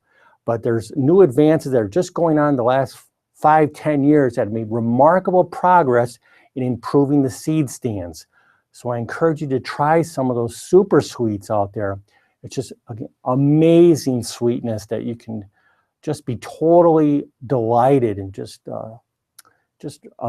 amazing is just the word. The extra tender cultivars, that's a group that's especially done well in our trials. And again, you see the list of all our recommended cultivars on that handout you have. Yeah, don't get locked into the common slicers, the straight 8s. Take advantage of some of the burpless cultivars out there. They are much higher yielding. They will resist diseases. They'll resist that white powder diseases that cucumbers get. Much higher yielding, much earlier, thin skin, much higher quality. Tasty Green is a remarkable burpless cucumber that always does well in our trials. Kale. Kale is very nutritious, and so usually things that are really nutritious taste pretty bad, but kale is getting popular now, especially like kale smoothies. I like Tuscan kale, and so do our team of testers. They think it's one of the finest of all tasting kales. And for kids, we call it dinosaur kale because the leaves look like dinosaur skin. So got to trick kids into growing vegetables a little bit. So if you want to try kale, grow it in the fall so that it will mature under the cold nights, and kale can take to 20 degrees, and the cold temperatures will actually make it milder tasting. And it's a great way to improve your diet, is growing kale in the fall. Give it a shot. Romaine lettuce. There's all kinds of lettuce and leaf lettuce. A lot of us grow leaf lettuce in our garden. But again, I can just tell that our team of cultivar testers have gone away from that. They've discovered romaine. And there's some remarkable varieties. Green Forest is one that's done very well in our trials, Green Forest. But experiment with romaine lettuce and look for heat-resistant types. They're very easy to grow. They're very crunchy. And once you grow them in your garden, you're not going to go back to leaf lettuce, okay? Try romaine lettuce. Melon trials are always a challenge here in North Dakota because our growing season's so short and cool. The most reliable cantaloupe is Athena. It's early, and I guess the word is reliable. When you plant Athena, you can pretty much count you're going to get some good tasting cantaloupe. But I also ask you to explore some other types out there, and one is a Gallia melon. It's really hard to grow honeydews in North Dakota. It's just not warm enough. But they're Gallia melons, and the cultivar Arava has a wonderful, like, tropical flavor to it. Give it a try. They're earlier than cantaloupe, more reliable, and just a remarkable taste experience. Just give it a shot. Peas. I remember I gave a talk about 5 years ago, and a lady came up to me and she says, "How come you don't recommend Lincoln peas? What's your problem, Tom?" And I go, "Really? Lincoln? Never heard of it." And so the next year we planted Lincoln peas, and they've been our winning cultivar every year, Lincoln. And I like growing like a couple rows of peas in my garden, but I also like to take advantage of some of the types, like the snow peas out there that do great in stir fries, and even the sugar snaps that you don't have to shell. So take advantage of all the wonderful peas out there, but Lincoln is a winner. Just a sweet, reliable, and a good freezing type. Pumpkins, you heard about the neon pumpkin. If you want to grow a big pumpkin, the best big pumpkin that looks like a pumpkin, not one of those like tan-colored old big saggy squashes. The best big pumpkin in our trials has been Big Moose, and there you don't have to do anything special, and you'll get a 50 to 100 pound pumpkin. That's a fun cultivar that we're trying again this year. So join our trials and try Big Moose. Gosh, it's just so fun to watch kids, their eyes just open up when they see that giant pumpkin. Big Moose is a winner. Spinach, look for heat-resistant spinach, and Olympia has done very well in our trials. And we especially like Olympia because it's a flat leaf, not a smooth leaf, I should say, not a crinkly leaf, so it's easy to clean. Olympia is a winner, and you can plant that in the spring, and also, of course, take advantage of it in the fall, the cool weather in the fall. Summer squash or zucchini. Wow, people think zucchini is very productive. I tell you, if you ever grown a yellow straight neck squash, it would be amazing. And I keep thinking, I don't know why they do like biomass research on switchgrass and those kind of grasses. They should just have like straight neck yellow squash if you want biomass for energy production, because it is like, it's amazing. You go out every other day, you got to pick another handful of squash. And so, sometimes people don't, and they don't respect zucchini. They don't respect summer squash. We make jokes about it. We say, "Oh, gosh, I got to lock up my car because, if I don't, then my neighbor's going to put their zucchini in my car," and, I just think, why don't we should respect zucchini. We should love zucchini. We should honor zucchini.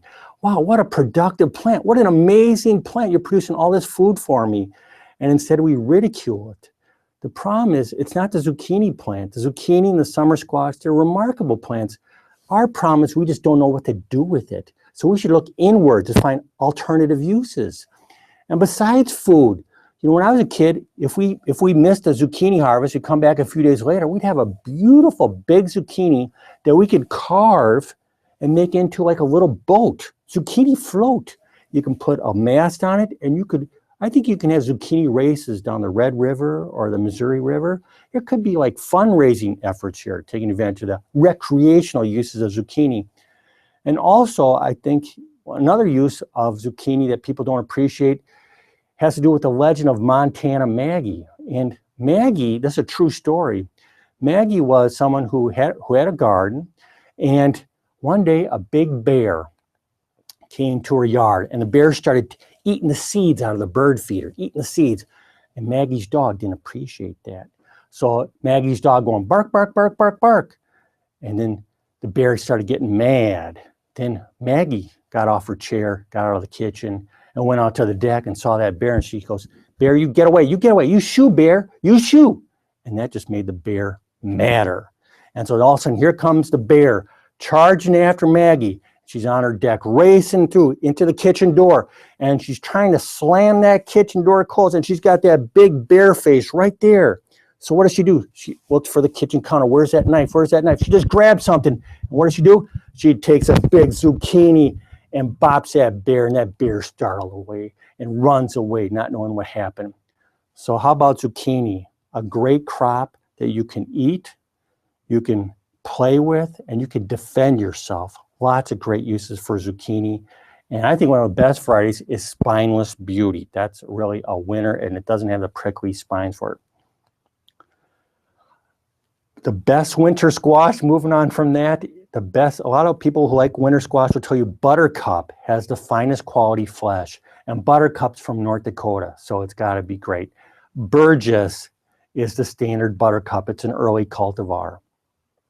The Native Americans used to plant squash in their Three Sisters gardens. They would plant squash around the edges to keep wildlife out. Now, how about would that work with bunny rabbits? Like we heard Esther talk earlier about marigolds won't stop the bunny rabbits.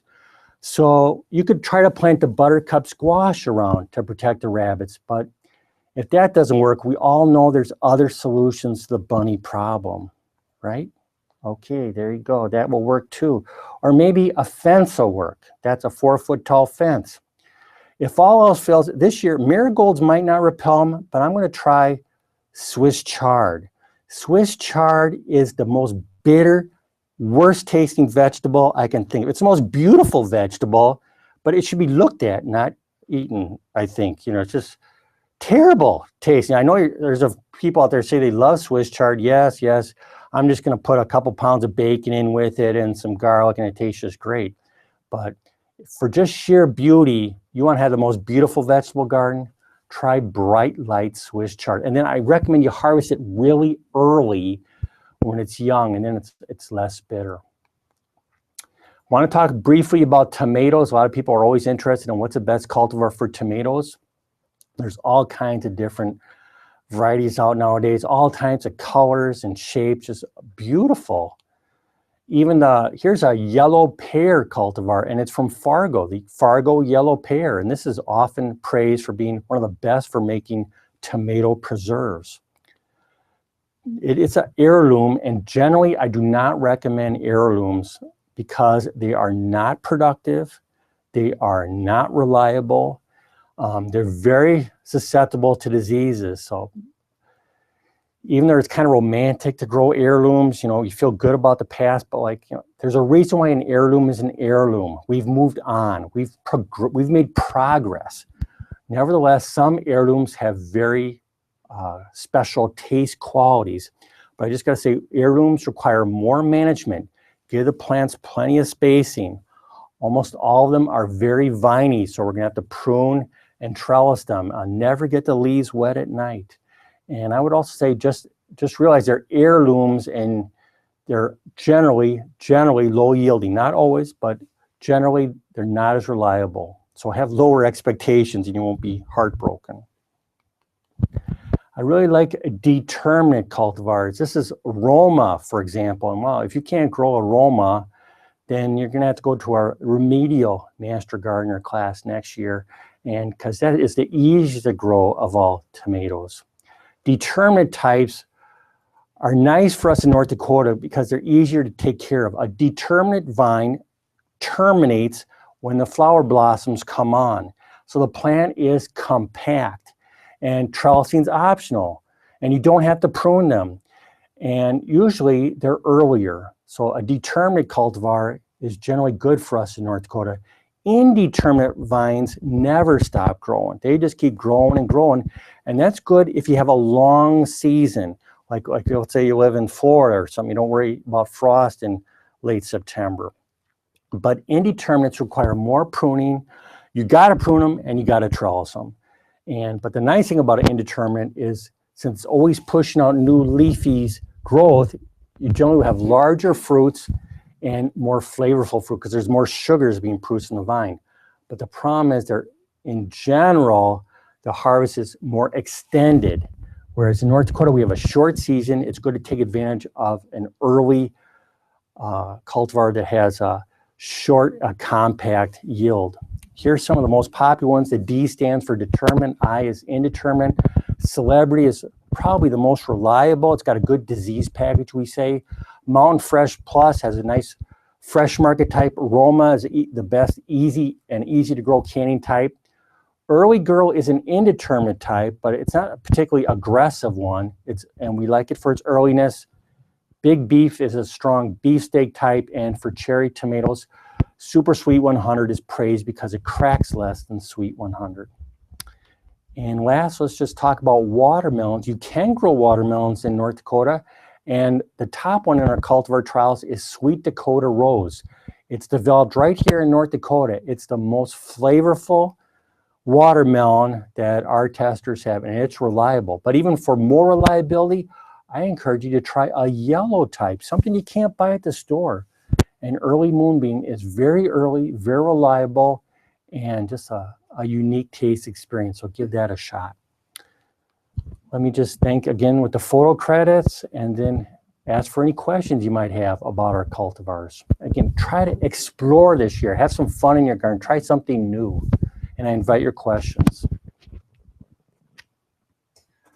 Tom, our first question is, what is the difference between straight neck summer squash and zucchini?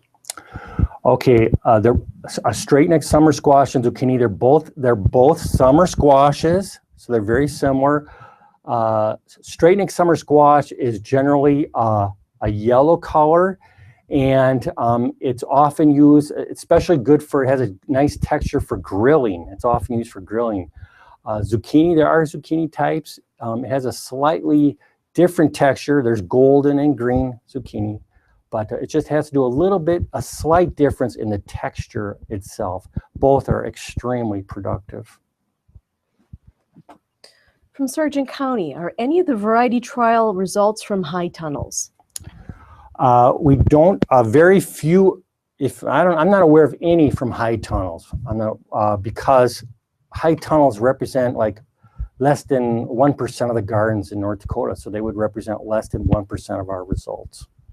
We don't give any preference for high tunnels. We just have the general gardener does our testing.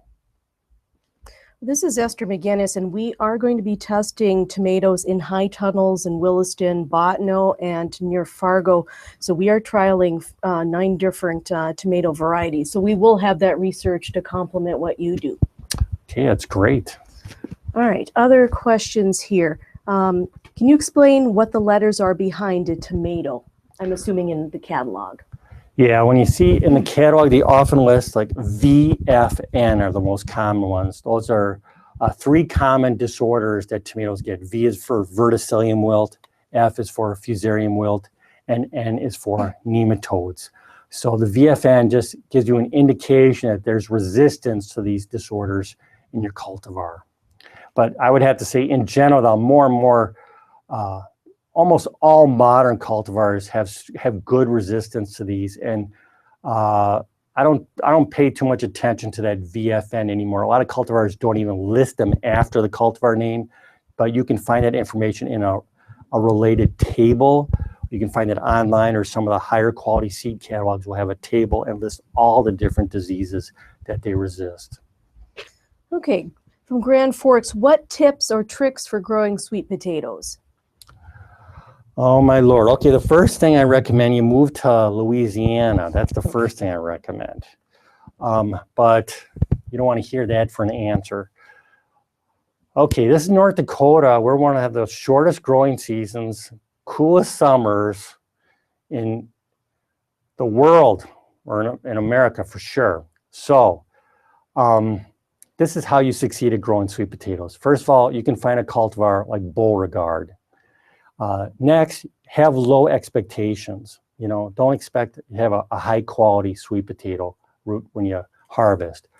The best sweet potato grower I had starts his own seeds or seedlings, the sprouts. You buy slips, you plant the slips indoors so you get a few weeks ahead of time, and then so you would do that. I guess you do it probably right now you do it.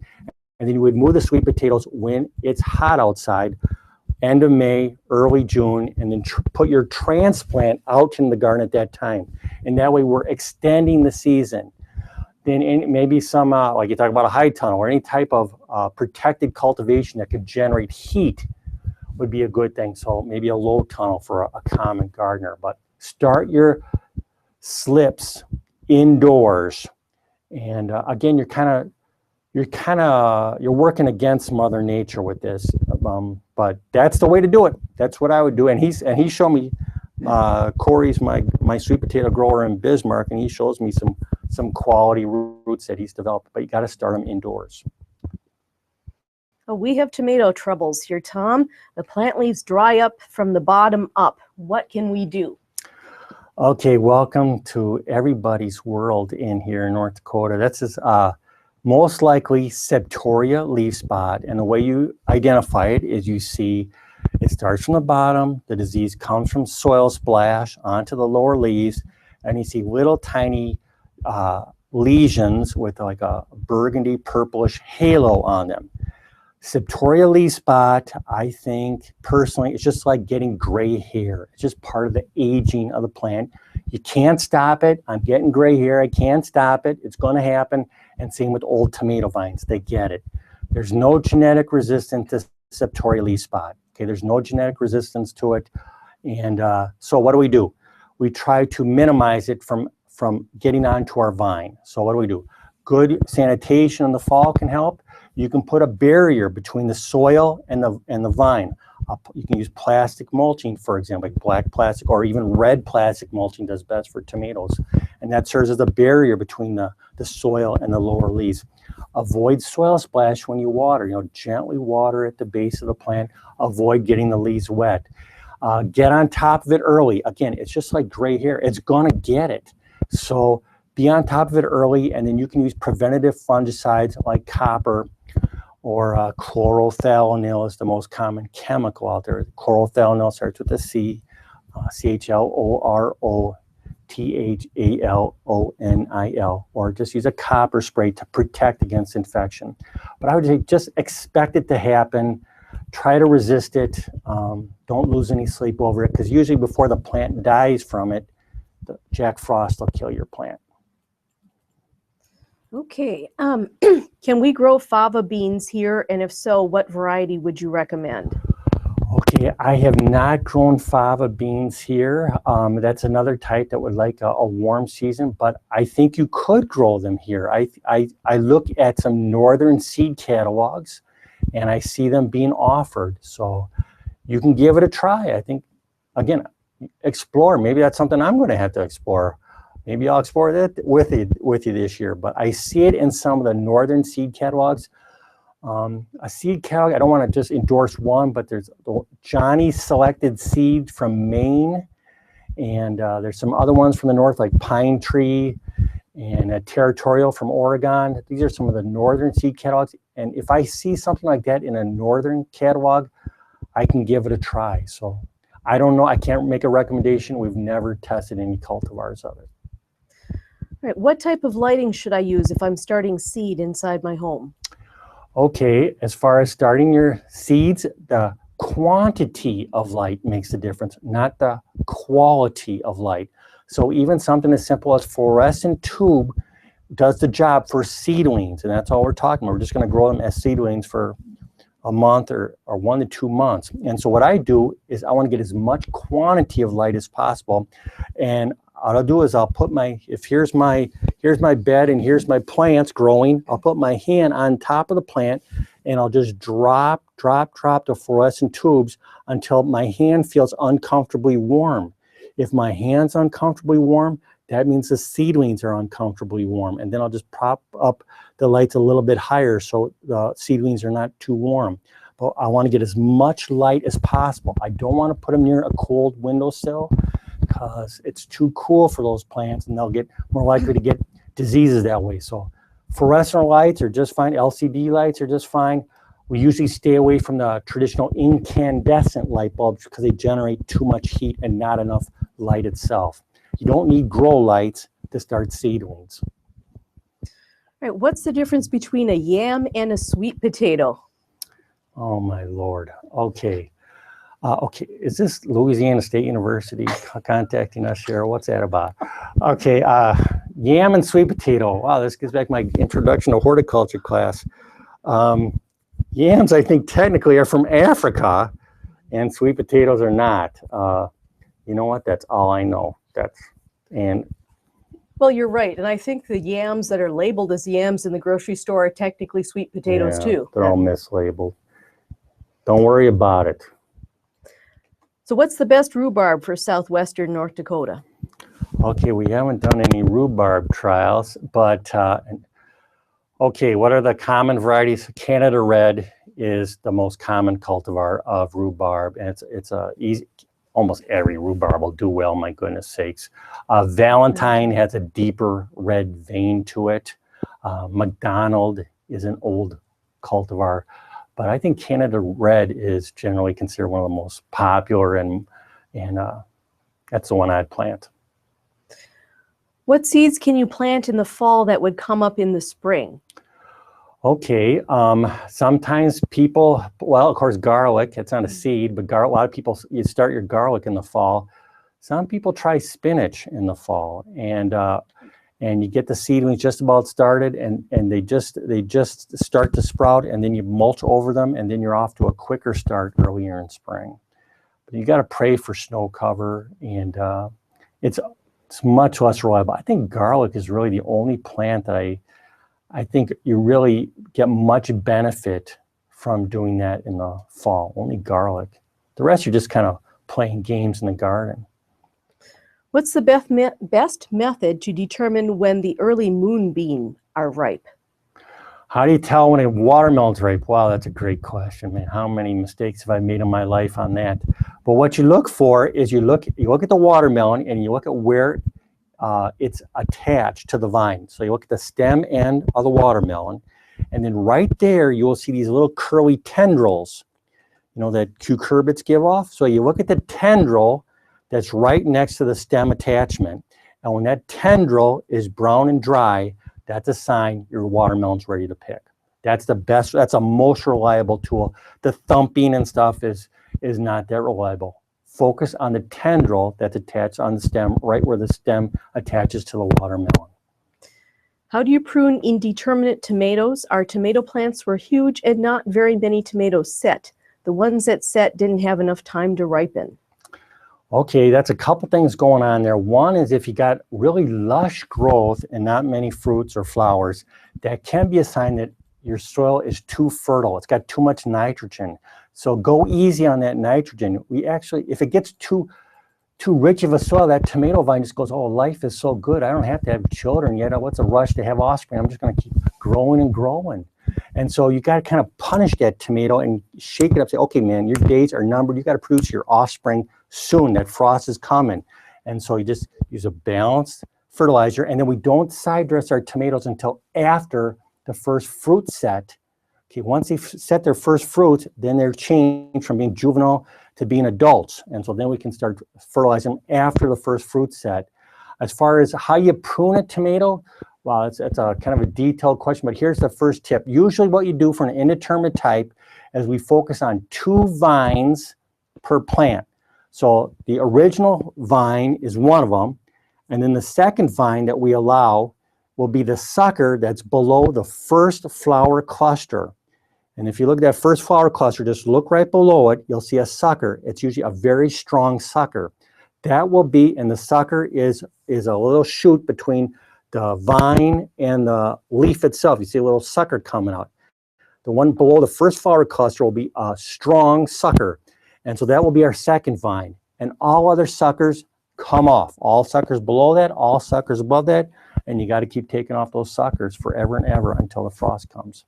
So 2 vines per plant. You just unclip it and just hold it. Sure.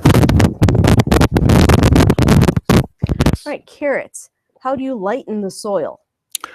Best way, okay, Dave Franzen talked about this last week. As far as I think the best thing you can do to improve the overall condition of the soil is add an inch of organic matter to it. And we strongly recommend sphagnum peat moss, or you can use compost or rotted manure.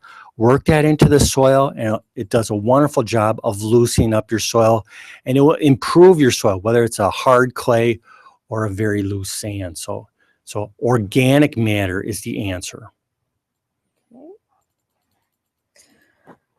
All right, what's the coldest night temperatures that tomatoes can take? Okay, 28 degrees is we call killing frost. But when is a tomato vine uncomfortable?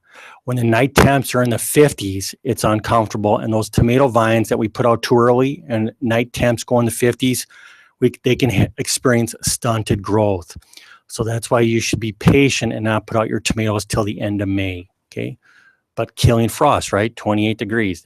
That's called a killing frost for a reason. All right, from Mercer County, fava beans work fine in North Dakota, and they recommend snowdrop or Tabasco. Snowdrop or Tabasco, great. All right, and Mandan has already started eating their microgreens. Wow. Okay. Well, maybe that's a cue to cut this talk off. So let's cut it off here, and we're going to take a 5-minute break, and then Esther's going to wrap it up, giving us talk about how to grow microgreens. Thank you. Thanks for all the questions.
All right, test, 1, 2, 3.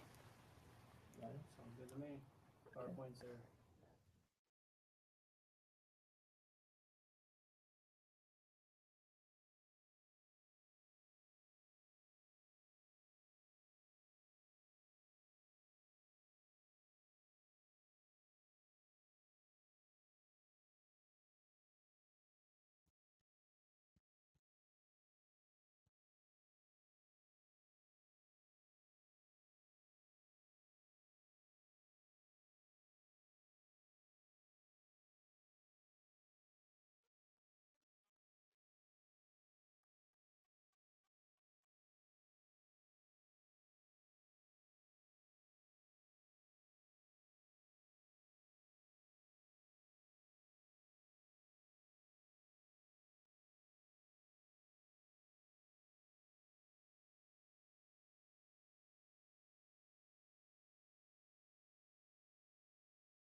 All right, welcome back. It's Esther McGinnis again, and I'm going to talk about microgreens. Oh, this has become oh so trendy, even more trendy than the kale that Tom was talking about.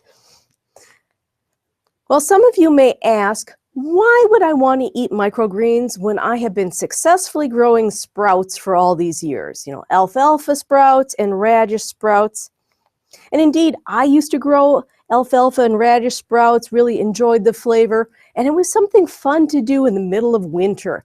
You know, something that was green and that you could grow in a week or less with very little equipment. I used to use just a jar and some cheesecloth. But I have been hearing that sprouts are no longer safe to eat. So we have the Center for Disease Control, and they have been keeping track of foodborne outbreaks across the United States. And you can see since 2009, there have been many outbreaks that have been linked to alfalfa sprouts, bean sprouts, clover, and other kinds of sprouts. So they're finding E. coli contamination, salmonella, and listeriosis. Now, since 1996, there have been over 30 reported outbreaks, and this has resulted in deaths. This has resulted in a lot of hospitalizations. So this caused me to rethink eating sprouts. The problem with alfalfa and other kinds of sprouts is that bacteria reside on the seed's surface. Now, you can try and disinfest the seed, but you cannot necessarily kill all the bacteria. And that's because if you looked at the seed surface under a microscope, you would see that the seed coat is not smooth.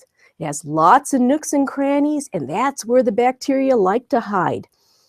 So even if only a few of the bacteria survive, think about how you grow sprouts.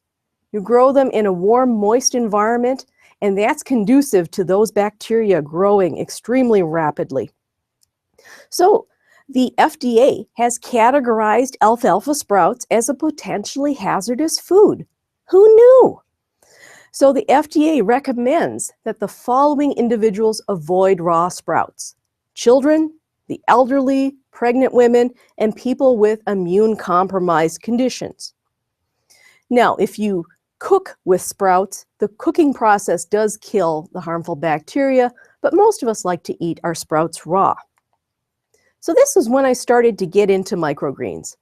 And I have to admit, I'm a little on the trendy side when it comes to culinary trends. I like to try things a little bit different.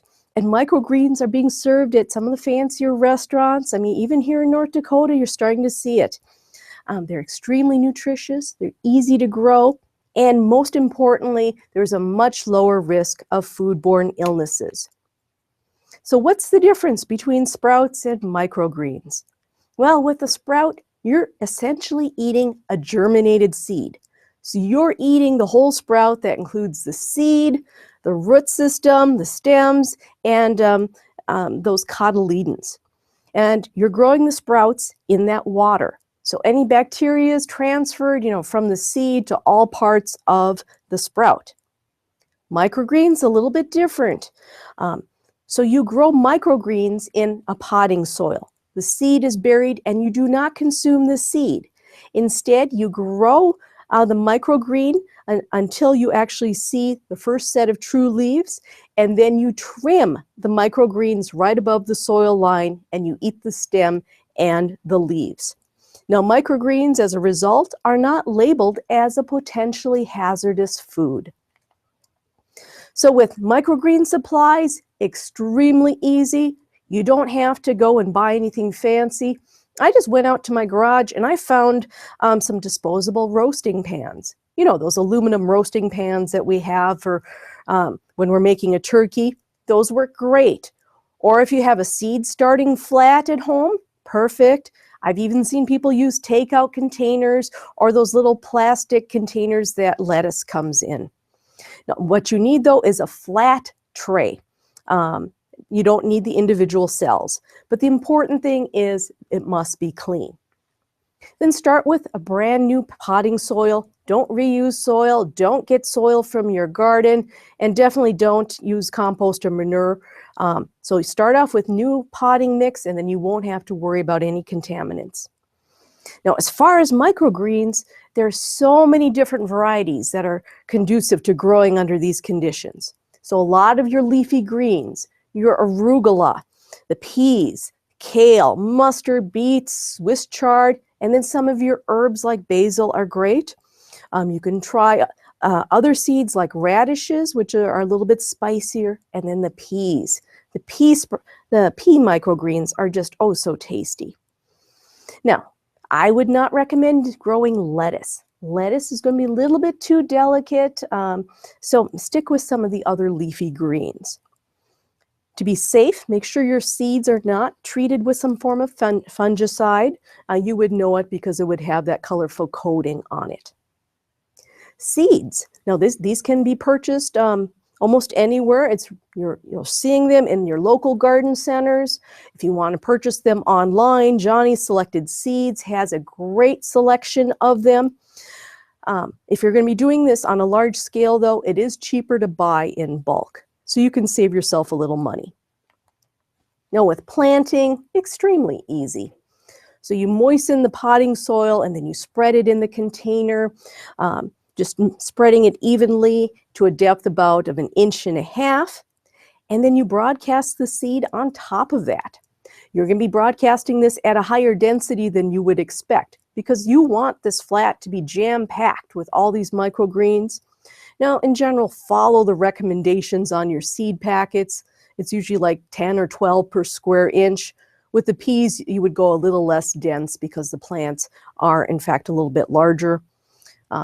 To have success with pea microgreens, soak them for 8 hours to help them germinate better and then plant them. Now, some people will cover their seeds with a light dusting of potting soil.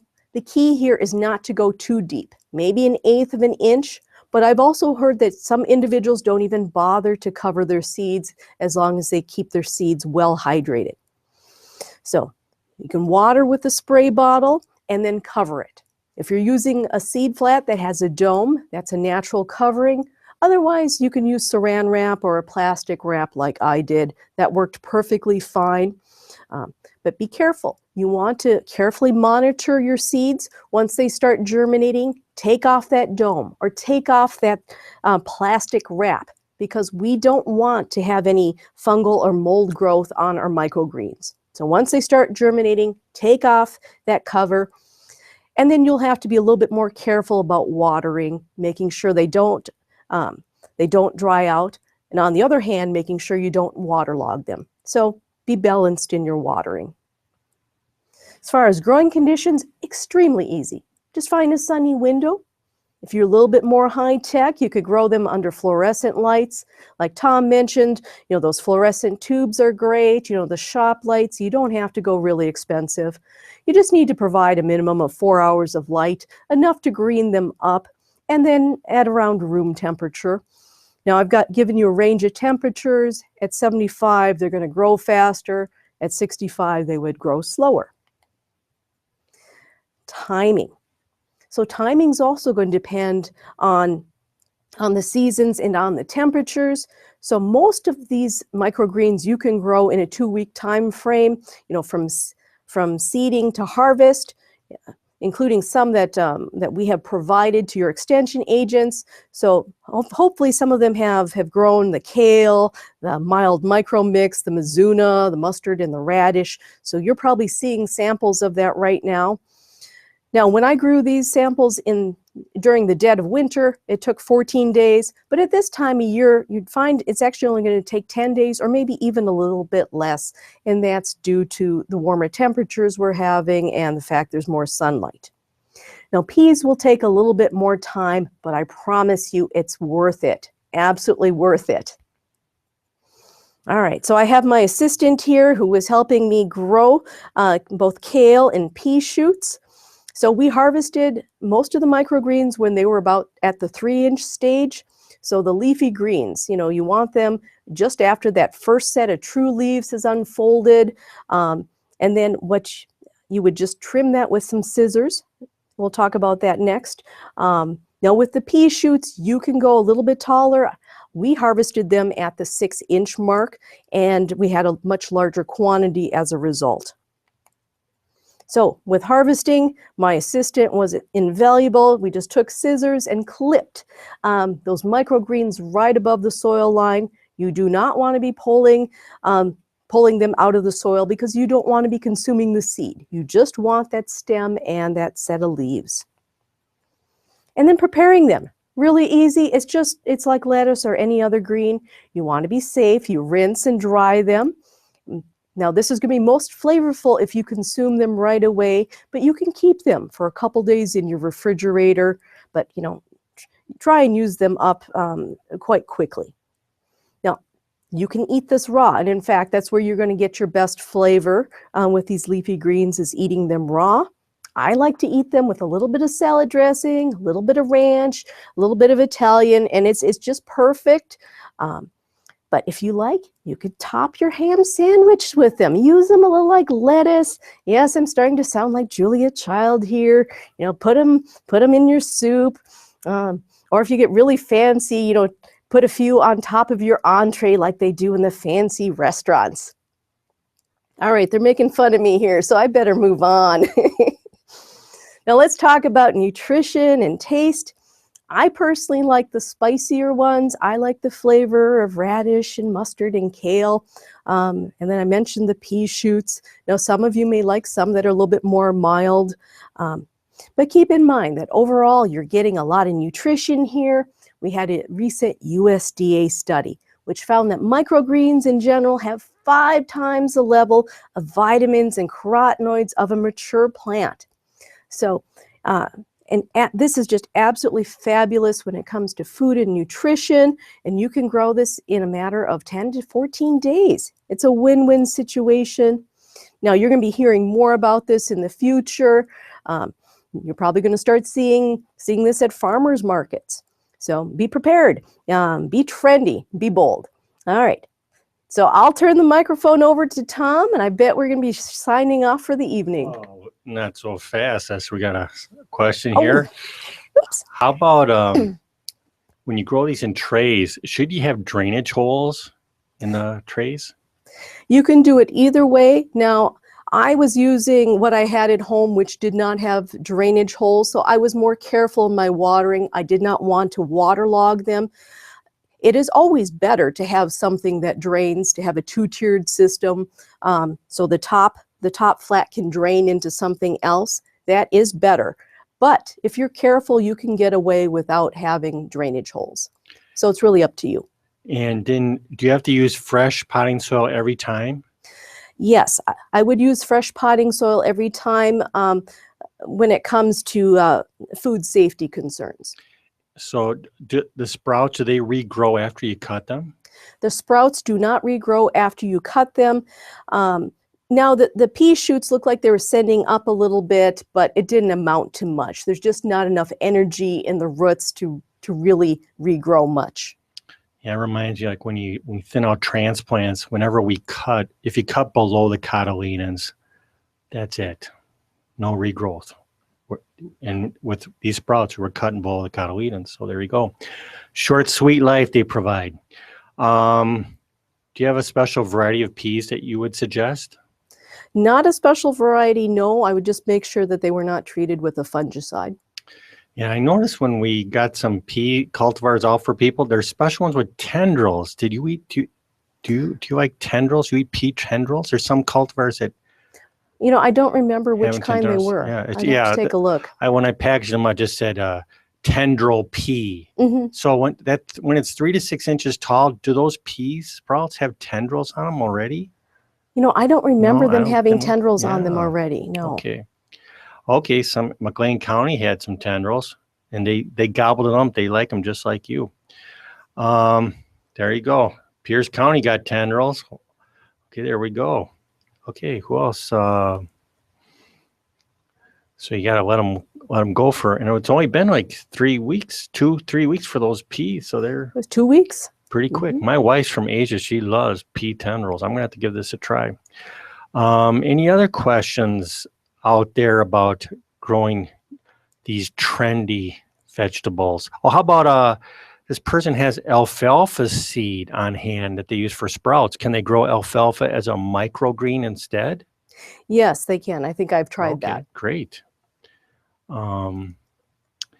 Any last questions here about microgreens? I'm so nice to see everybody planting them, and all the students out there. You've got your package of microgreens that you can go home and follow Esther's advice and have some trendy veggies in a couple weeks.